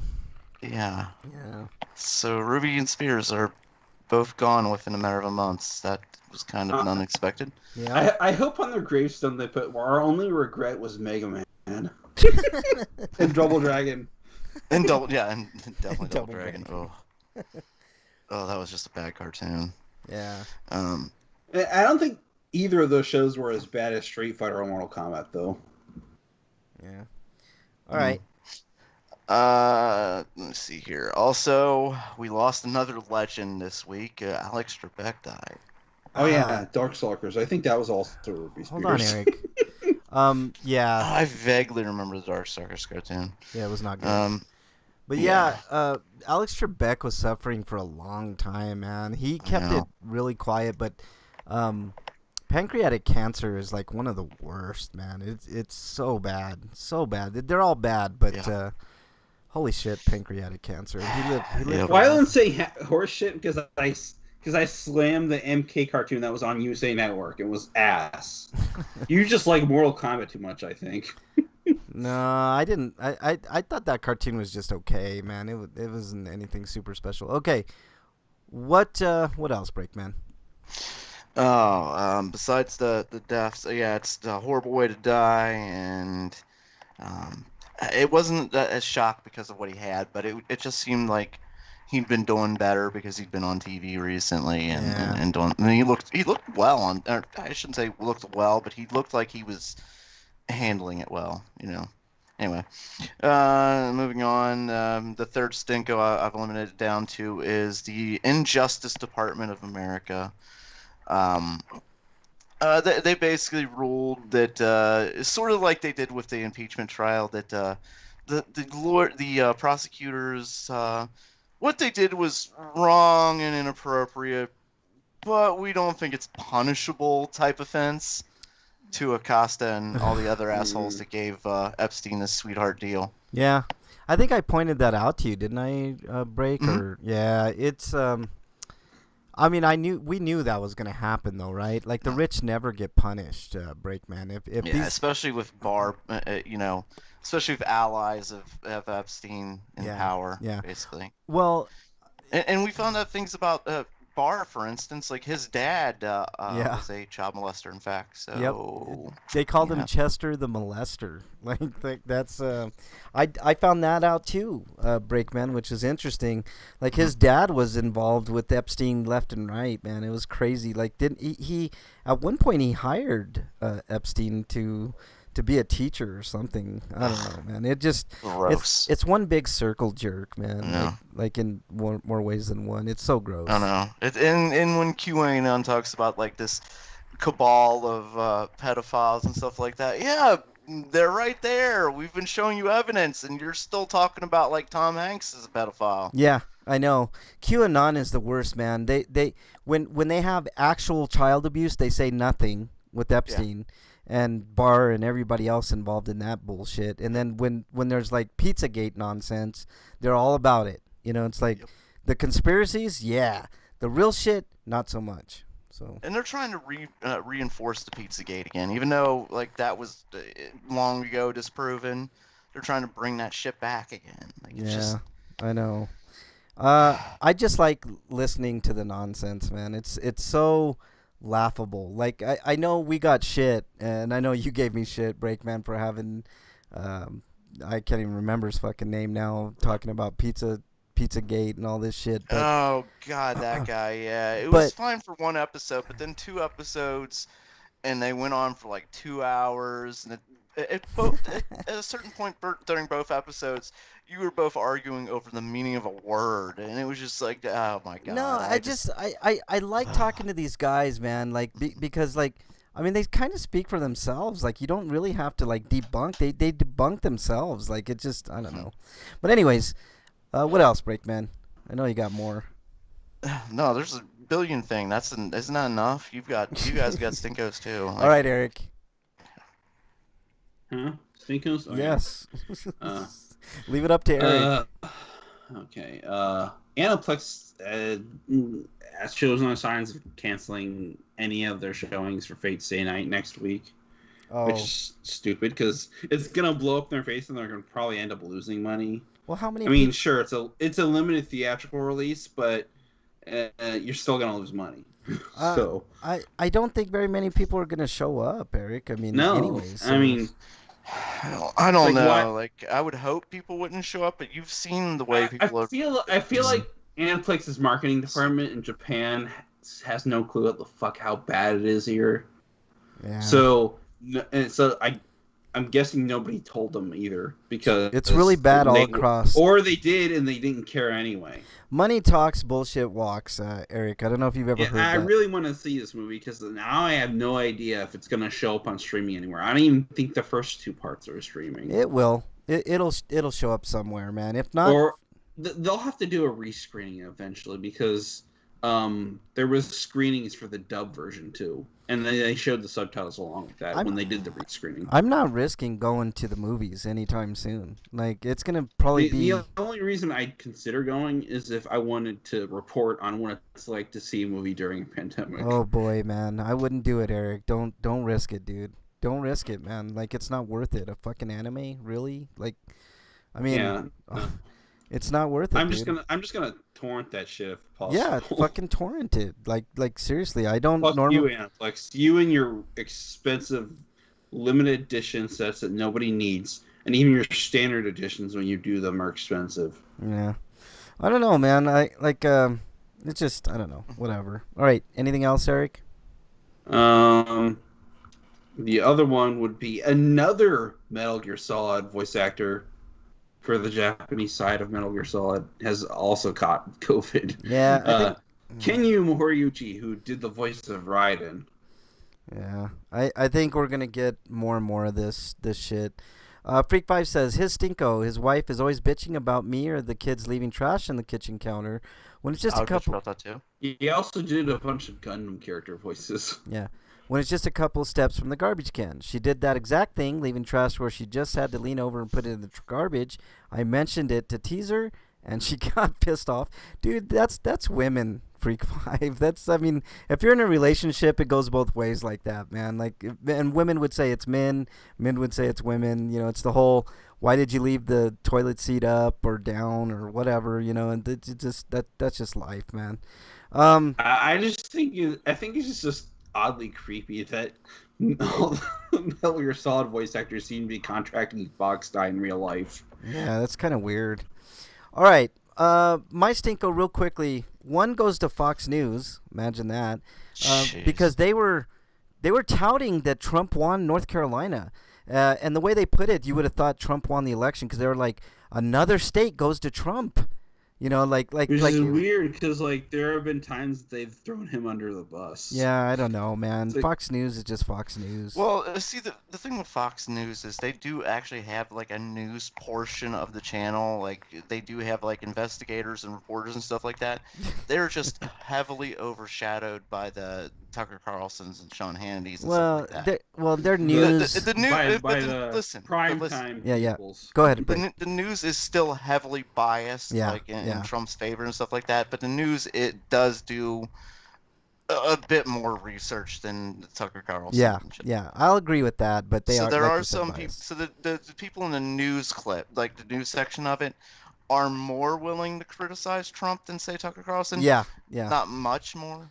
Yeah, like Chris Wallace or who's the other one that I saw that was kind of before Shep Smith left, he was very, he was like kind of not like a centered journalist at Fox News. He was trying to be an actual journalist. Yeah, exactly. Which they didn't allow. They got rid of him. So all right. My next one goes to GameStop. That's where I had to get my PS5. I got lucky. I was the last person to get one this go round at that particular GameStop. Yeah, Freak5 is right. He said Fox won a court case protecting their ability to lie, which is nonsense.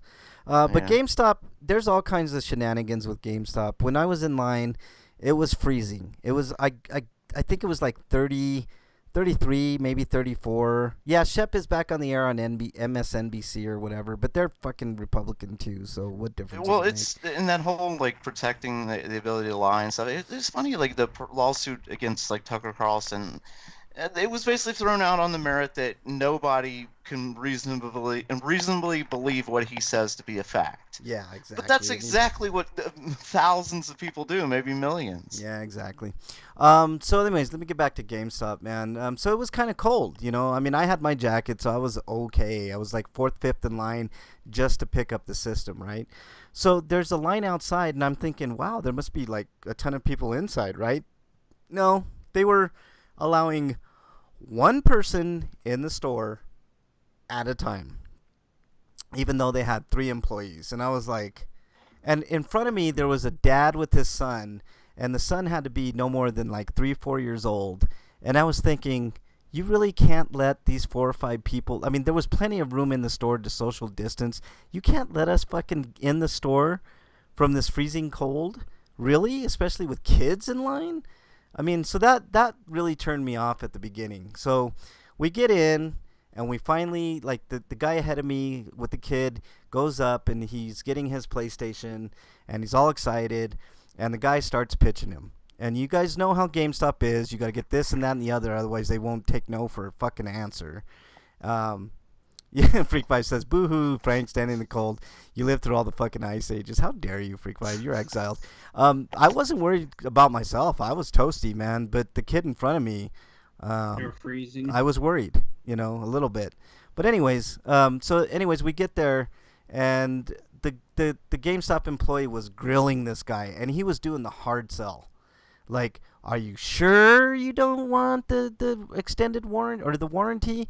And I was thinking to myself, doesn't Sony warranty the PlayStation 5 for at least a year? They already so that's the weakest sales pitch. Like, nobody has trained that kid on how to do anything. Basically. No, but he kept on. Like, he was like, you know, Sony's not real good with their, you know, stuff. They'll give you a hard time and all that. And I'm thinking to myself, so will you guys. I was thinking, what would happen if he took it home and this guy's PlayStation broke?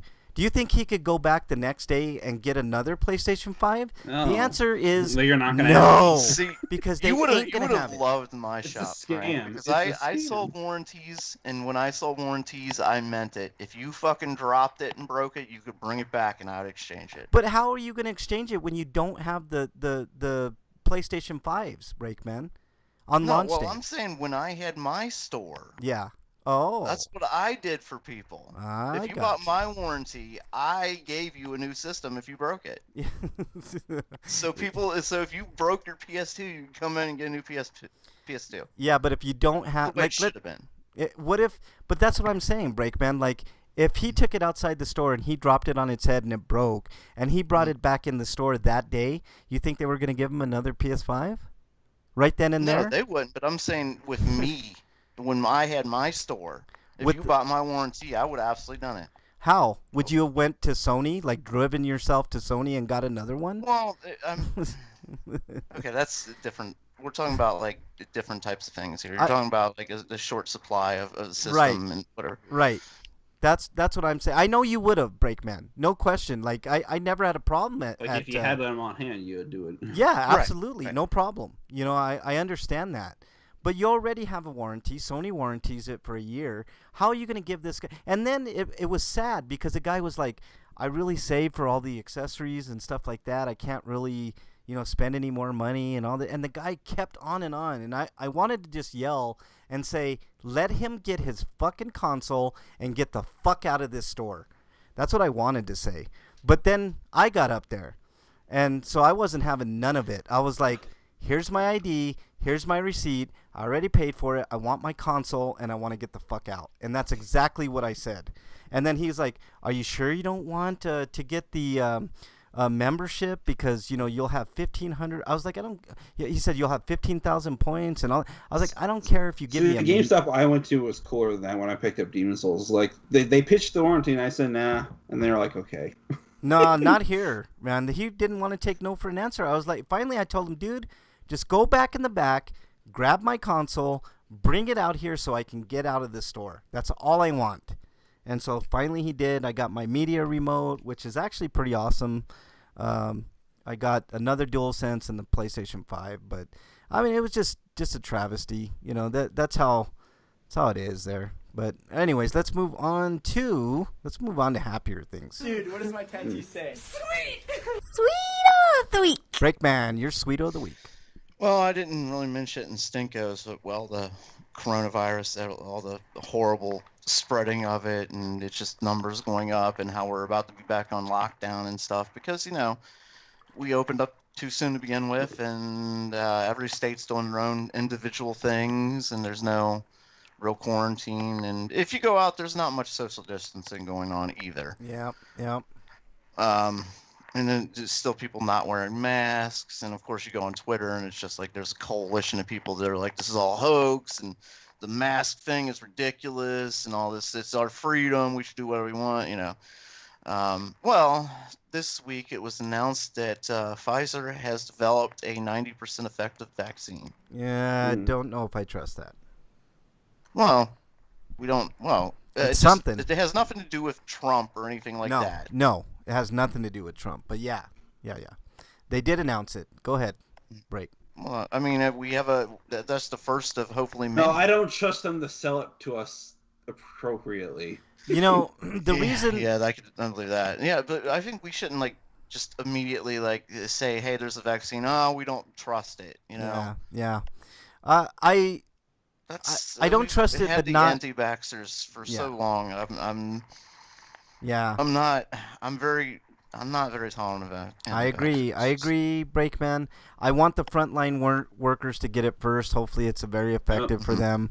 I'm not very hopeful for this Pfizer one, just because they rushed it, man. The FDA approved it like lightning fast, and they're all. The FDA is a bunch of Trumpsters, man. Like they put a bunch of Trumpsters in there. So can you really trust that it's gonna be that effective? I don't know is the question. It's all about money, man.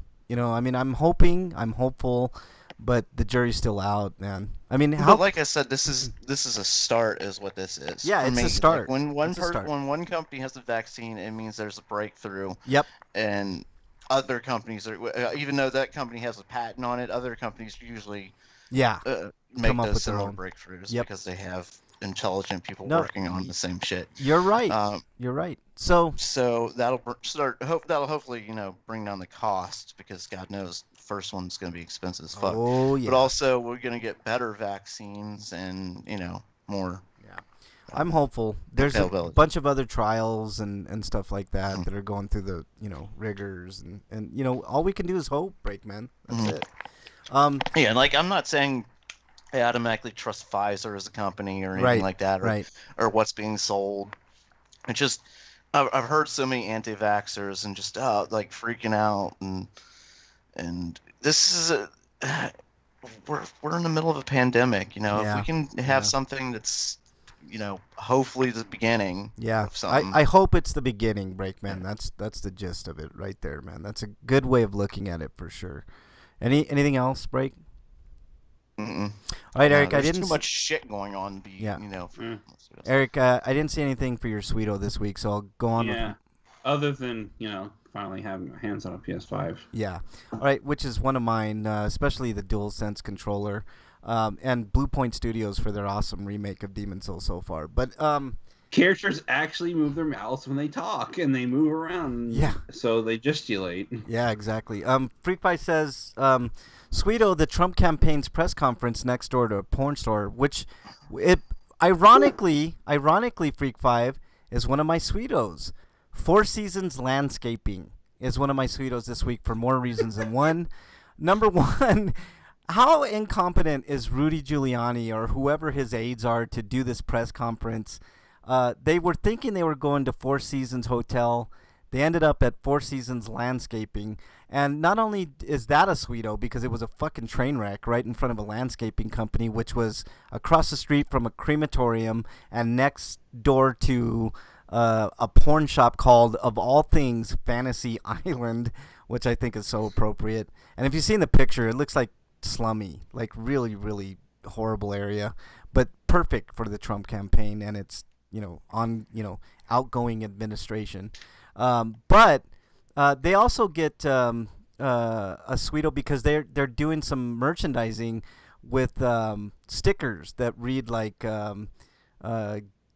get off our lawn, or just different things that have to do with the Trump campaign that move. So good for them for making good on that stupid press conference and making a buck out of their stupidity. And here's going to be the surprising one for everybody, especially you, Breakman. Geraldo Rivera. Geraldo Rivera gets a Sweeto this week, and I'll tell you why. I can't stand. Is he not a cartoon character anymore? Now he's entering reality. Okay, maybe. Okay, because this guy's been living in Fantasyland for a very long time. Right. But he has been a pivotal voice in talking Trump from the ledge.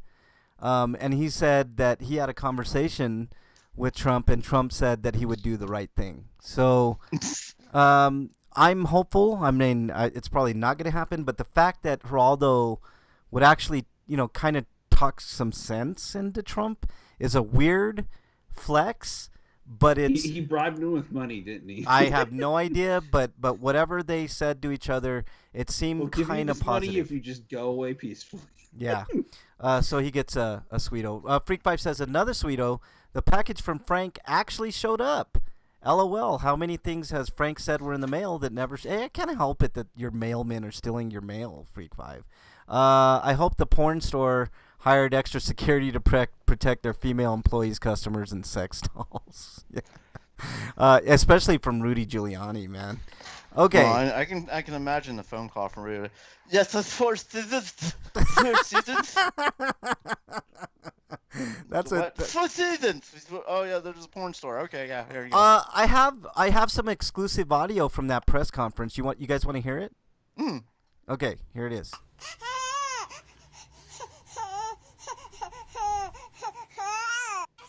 So that was straight from. I didn't even know Trump was there. Well, that was actually Giuliani, but there was I got some exclusive audio from the Trump press conference. You want to hear that, Breakman? Okay, here we go.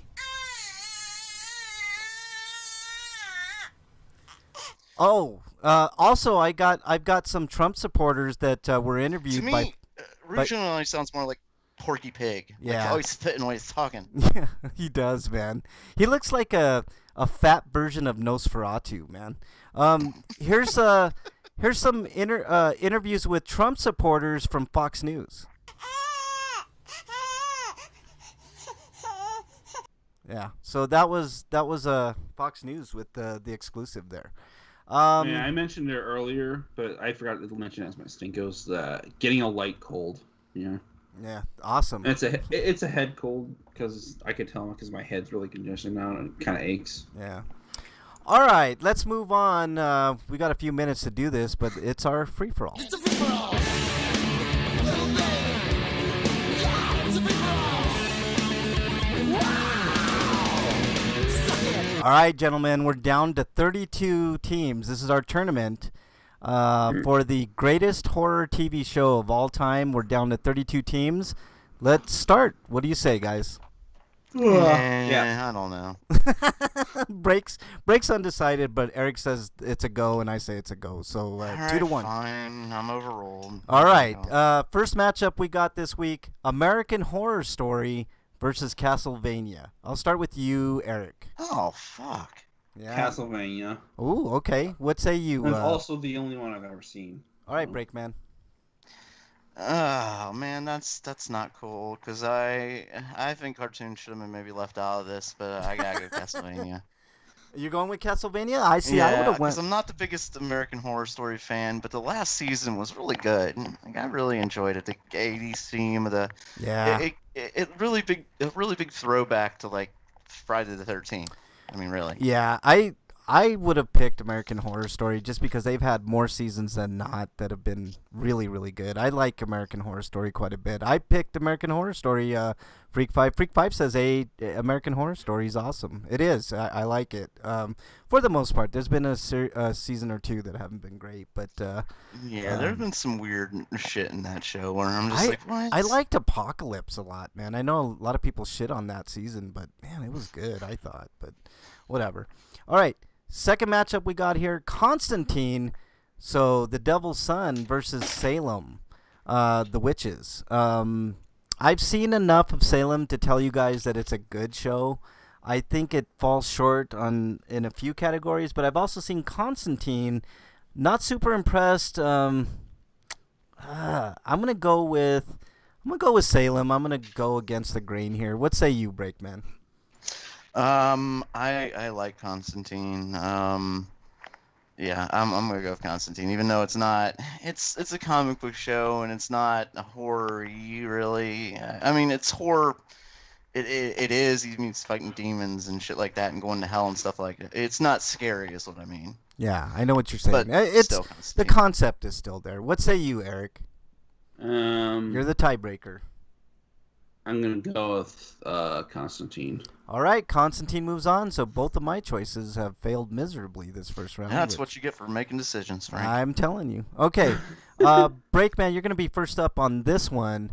Lore, which is an awesome series that you all should watch on Prime, if you have Prime, versus True Blood, the HBO TV show about vampires. So I'll go with you, Breakman. I've never seen Lore. I've only seen like an episode of True Blood. True Blood. I mean, it Okay. was pretty graphic horror. And, I'm gonna anyway. go with Lore because Lore is awesome. It's not quite an animated show. It's like, I don't know if it's like, I guess it is an animated show. So, but it's like an anthology type series, and it's really good. I highly recommend people watch it. True Bloods was good for like the first couple of seasons, and then it fell off the rails. What say you, Eric? First of all, I wanted to mention, but like, would you consider _Handmaid's Tale horror story? I would not, show? but I could see where you would put it in that category, Eric. But no, I would not. But I'd go with Lore. All right, Lore, the only choice so far that I've made that has went on. All right, next matchup, it's a pretty titanic matchup, guys. Creepshow, which is an awesome show on Shudder. Highly recommend you guys get Shudder, if not for that show alone. You guys know the tone of Creepshow and how great it is versus another really solid show in iZombie. So iZombie versus Creepshow, Eric, what are you picking? I'm gonna go with the iZombie. Ooh, okay. I'm gonna go with Creepshow. It's fucking fantastic. It keeps the tone of the original series, and it's directed by Greg Nicotero. I do like iZombie from what I've seen. I've seen a few episodes of it, and it's really, really fun show. What say you, Breakman? You're the tiebreaker here. Creepshow versus iZombie. You had me at Greg Nicotero. All right. Creepshow moves on. All right. Next matchup. Oh, this is a titanic matchup right here, guys. Stranger Things versus Teen Wolf. And I'm not talking Michael J. Fox or Bateman's Teen Wolf. Don't even bring that one up, please. Yeah, God, it's not very why? good. But Teen Wolf, the series, is really good. At least the first 3-4 seasons of it. It's pretty damn good, I would say. Versus the titanic Stranger Things, which is a great fucking horror TV show if ever there was one. The Netflix vehicle. I'm gonna go first on this one. As much as I like Teen Wolf, I am gonna go with Stranger Things. I think it's a superior story.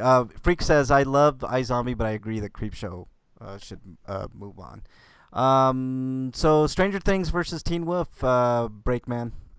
Now, this is an easy one for me. One of my favorite shows on this list is Stranger Things. All right, Eric, is it a clean sweep? I'm gonna go with Stranger Things too. All right, Stranger Things sweeps. All right, next matchup. Oh, this is another titanic matchup. Buffy the Vampire Slayer versus Tales from the Dark Side. Breakman, I'm going to go with you first. I kind of feel like you were talking about True Blood. Like, it was really good for the first few seasons and then it fell off. That's Buffy, really. Like, it was really good until she graduated from high school, and then there were so many weird things, like this Riley guy. I think that was his name. Like, he was in there for one season as a boyfriend, and just so much stuff happened. And it was just, I don't know. All right, They so veered away from what the show was Okay. originally, but still, I'm picking Buffy because Oh, okay. first few seasons were really enjoyable of Buffy. I'm taking Tales from the Dark Side. I don't think it gets more horror in a series than Tales from the Dark Side. Highly underrated horror TV show, if you ask me. Eric, you're the tiebreaker. Buffy or Tales from the Dark Side? Freak 5 says Tails. Tails. All right, Tails from the dark side moves on by the skin of its teeth. It beats Buffy the Vampire Slayer. Next matchup. I'm sorry, what? Next matchup, Tales from the Crypt versus Lock and Key, the Netflix show. Gosh, I'm gonna go first, man. I like Lock and Key quite a bit. I thought it was a unique concept. But Tales from the Crypt is an all-timer. Am I right? Like it is really good. What say you, Eric? More like for old timers, but How dare you son of a bitch. I'm just being mean, but I am gonna pick Lock and Key because there are aspects of Tales of the Crypt I didn't care for. All right, so you're the tiebreaker on this breakdown. Oh man, I've never seen Lock and Key. Tales of the Crypt. The last season of it was not good, and really the last couple seasons, like it really felt like they were stretching and stuff like that. Ran out of stuff. The whole Bogart episode, like, like look at this, like we're doing something really unique and stuff, instead of doing, really good writing like they did before. However, like as I said, they did really good writing before. Like the first, how many seasons was it? 5 seasons, I think. Yeah, I'm pretty sure. It's kind of like how long Simpsons went on until it got really garbage. But although I think Simpsons up to season 8 were pretty good, because that's about when the old team went on to do Futurama, and then they got the new people, and it just went and spiraled. Yeah. Yeah, Tales from the Crypt is one of my favorite shows on this list. Just it was so good. It is good, man. The first 4 seasons or so was really good. Freak is exiled in chat, son of a bitch. I mean, remember that one episode where this guy was plotting with he's in prison, and he's plotting with his cellmate to like help him escape and stuff like that. And oh yeah. Double exiled, Freak 5, you son of a bitch. What else? Wow, Frank changed the Crypt Keeper's diapers. How dare you? How dare you read that? Before he was a skeleton? How dare you both, man, you son of a bitch. How dare you named both? him Crypt Keeper, by the way. You guys didn't know that. How dare you, Breakman? You exiled, you son of a bitch. All right, let's move on. You're his nana. Oh, so but anyway, the episode. Eric, you're exiled too. God damn it, everybody's fucking exiled. You get exiled. You get exiled. You get exiled. So just to get back to that, the plot was he was gonna hide himself in a casket when they take the dead bodies out and they bury him, and then his cellmate was gonna dig him up and bury him. Well, the plot twist was, and there was always a plot twist, his cellmate died, and his cellmate was the guy he was buried with. So he was buried alive with nobody to dig him out. Yeah.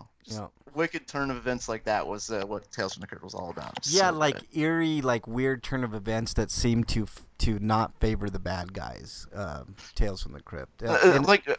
I basically, what was it? The Crypt Keeper summed it up best when he said, "They're good guys and they're bad guys, and they all die." Yeah, and plus there were at least one good movie of Tales from the Crypt too. I really like Demon Knight quite a bit, so I know that has nothing to do with the series, but anyways. Yeah, I actually did enjoy the movies.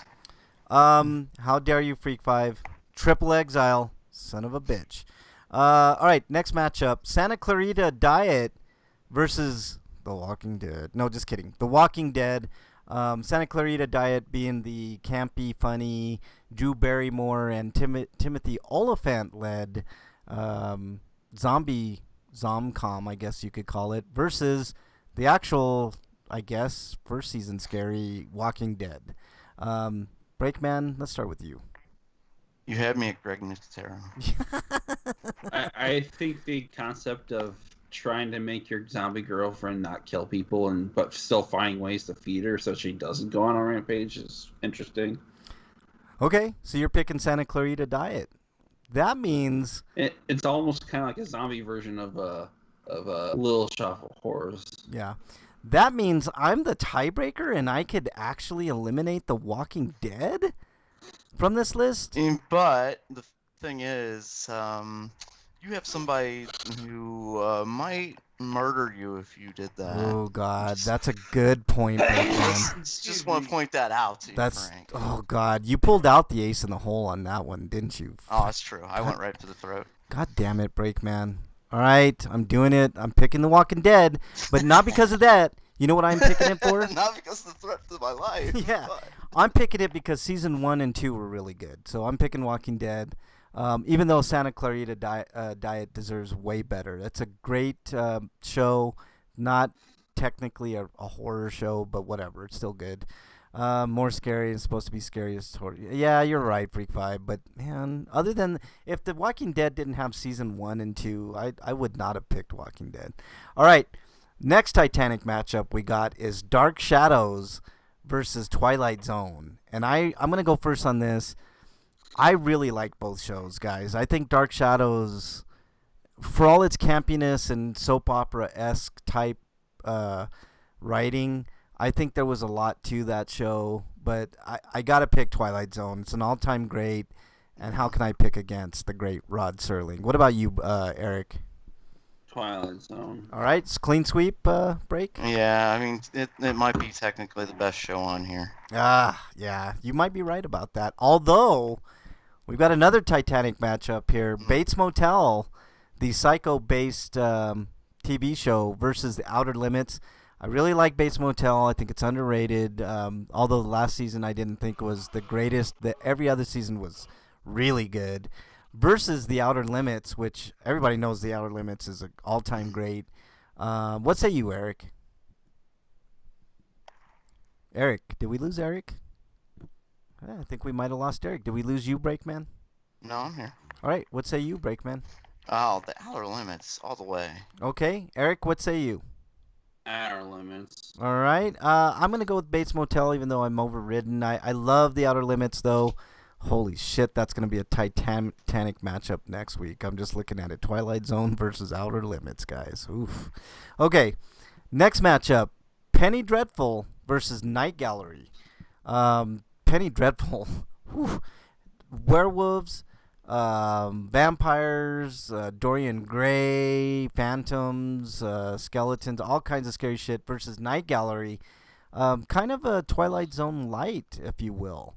And well worth the watch. It had a lot of kind of real-life, anxiety-ridden episodes in it. So I'm going to go first on this one, guys. I think Penny Dreadful is an all-timer. I think it's a great series, even though they had to rush the last season.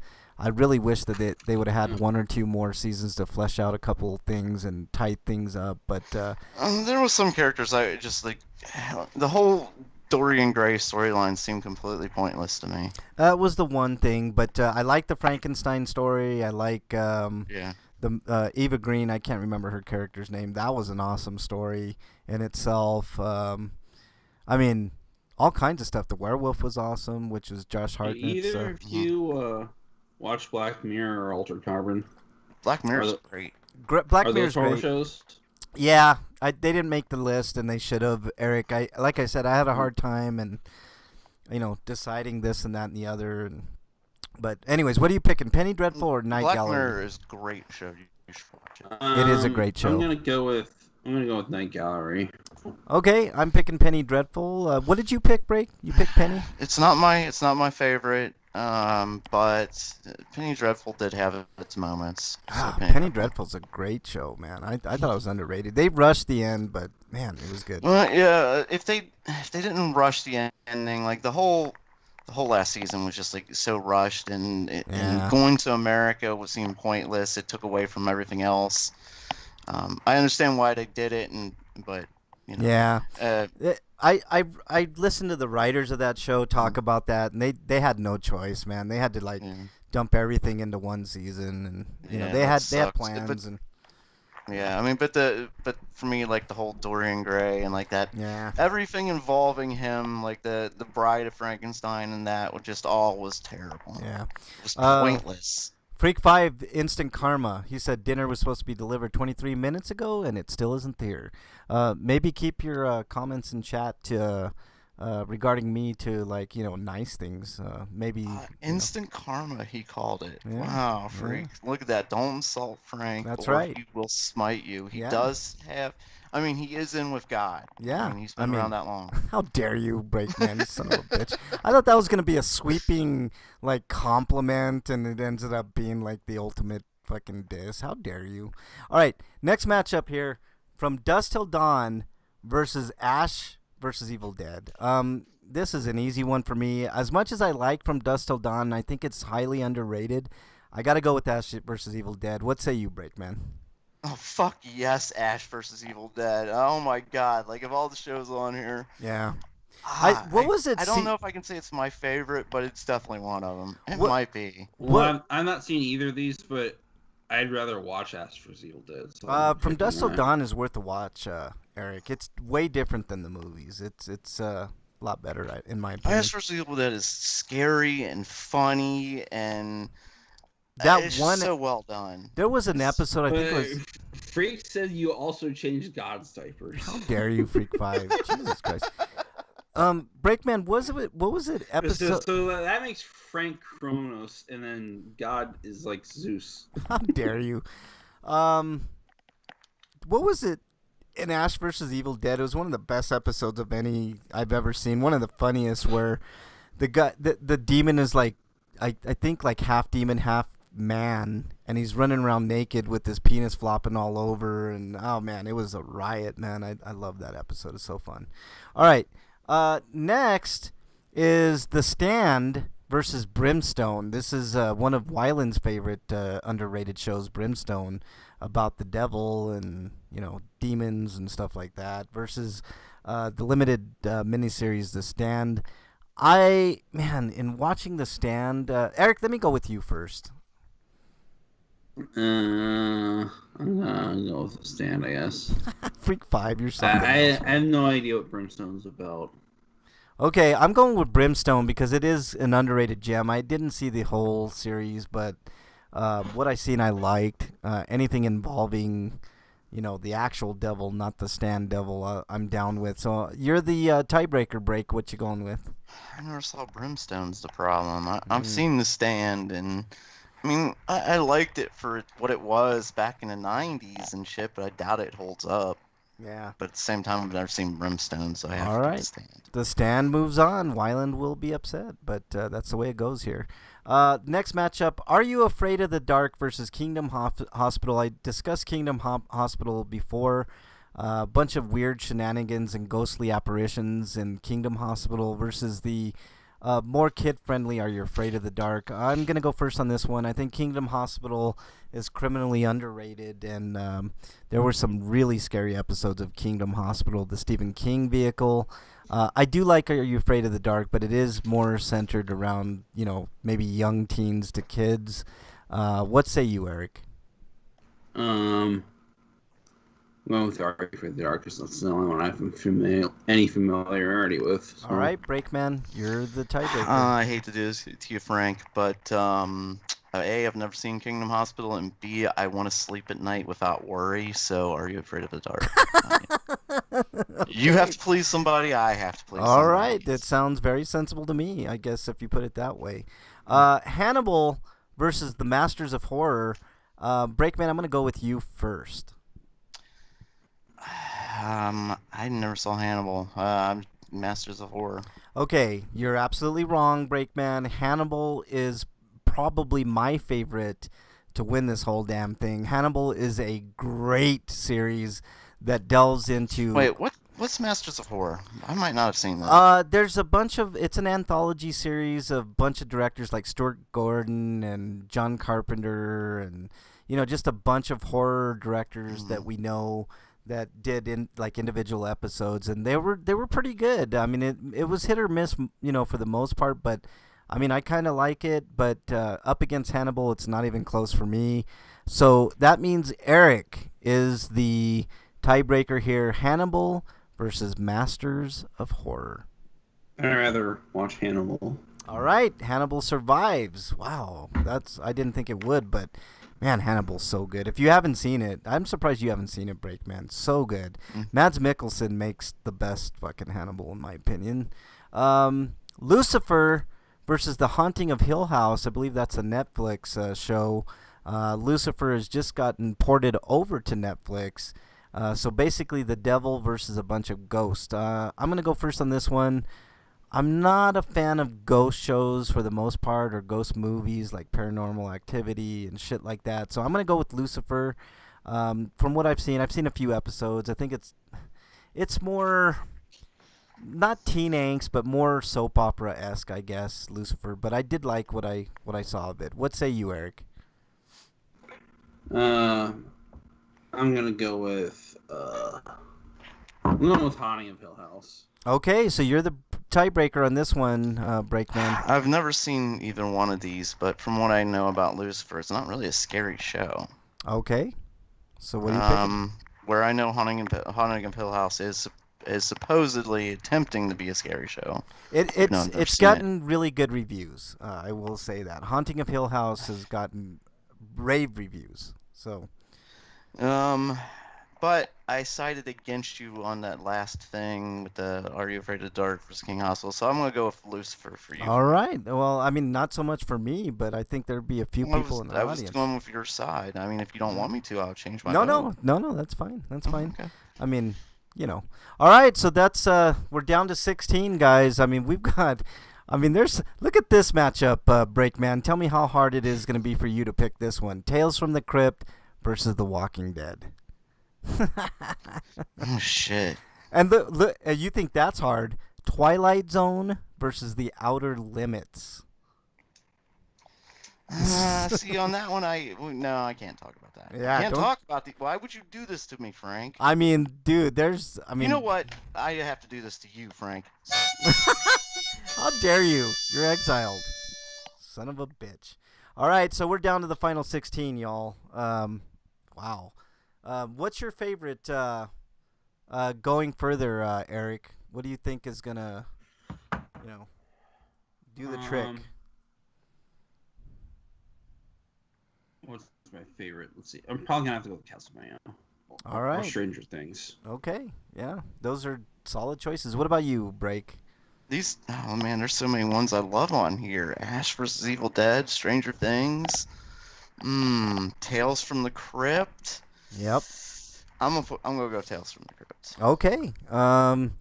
I say as far as scary, I think Twilight Zone or Hannibal would be my favorites going forward. But we shall see. Twilight Zone was scary in psychological ways that just really made you think for hours on end after the show was over. Yeah, for sure. All right, so that's gonna do it for this show. Let's do our plugs, Eric. Actually, Breakman, what's your plugs? You can follow me at Break_man on Twitter or at RP Grinders on Twitter. You can ask Dear Breakman a question where I can help save your life, unless you're not grateful like Freak.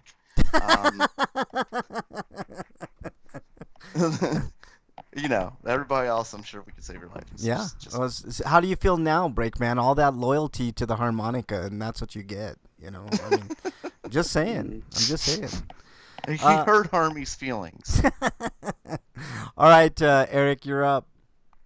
Well, you can find reviews that I'm not writing for because I have yet to have the motivation to write something. But maybe since all this PS5 anxiety is done and I'm done with Cold Steel 4 and I'm getting better, hopefully, tomorrow, I'll finally write something.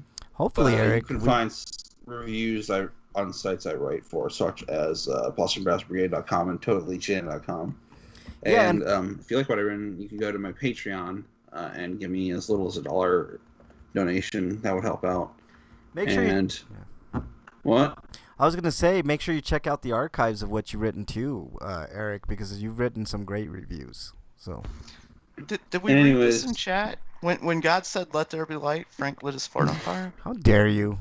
How dare you? Anyways, the link to my Patreon's in my Twitter profile, which is at EricRPG. All right. I want to thank everybody that was in chat. Of course, our good friend Freak5 Chaos. Commander Root was in there. Good friend Wyland. Commander Root was in there. I didn't see Dungeon in there this week, but Dungeon's cool enough as it is anyways. He deserves a plug. And everybody else. Did Dungeon get a PS5? He probably did. That son of a bitch. I bet you any money that son of a bitch is playing Valhalla right now. I bet you any money. But anyways, you can follow me on Twitter at Frank Branches or on any of the systems. I believe they're all RP Grinders. You could probably search Frank Branches and I'll be there too. So, either way. But Freak5 says, Sweeto, took so long, our food was free. Right on, man. That's great. Nice. Stop talking about food. Yeah. PS5 is awesome so far. It's got some issues, but I've gotten free Frosties from Wendy's before, but it might have something to do with me coming out at round 9. They just don't care at 9 o'clock, I guess. I guess. On a weekday. I guess. Okay, let's see. What else? Oh, thanks to all the archive listeners listening on Twitch. If you want to join the show live, we're live every Friday, 7 Eastern Time, where we usually do tournaments like this one. So hopefully you guys enjoyed that. Hopefully you enjoyed my rambling about the PS5 and the DualSense controller.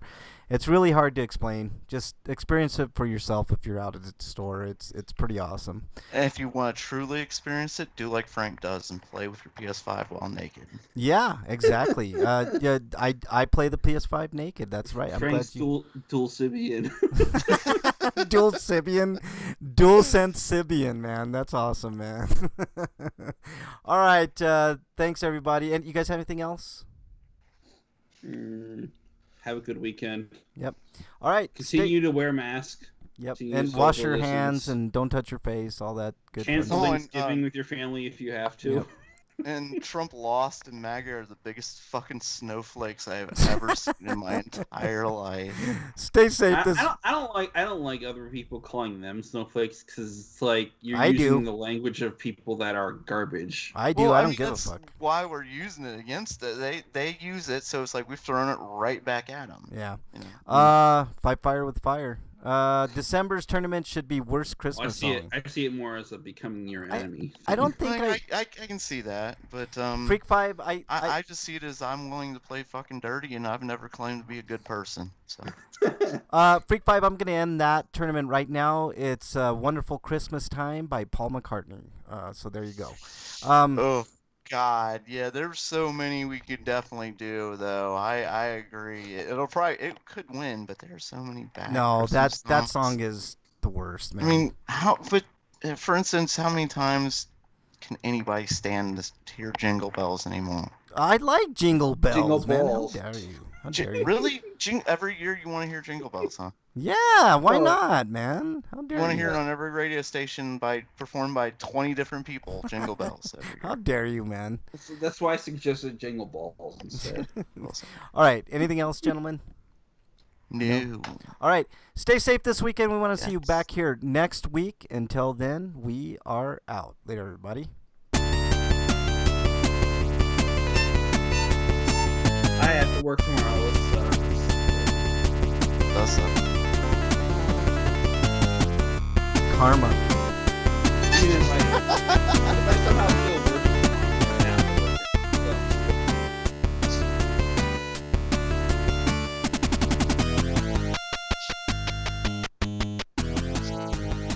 it. MAGA tears taste delicious. I know. Oh man, you made me choke on my Monica there.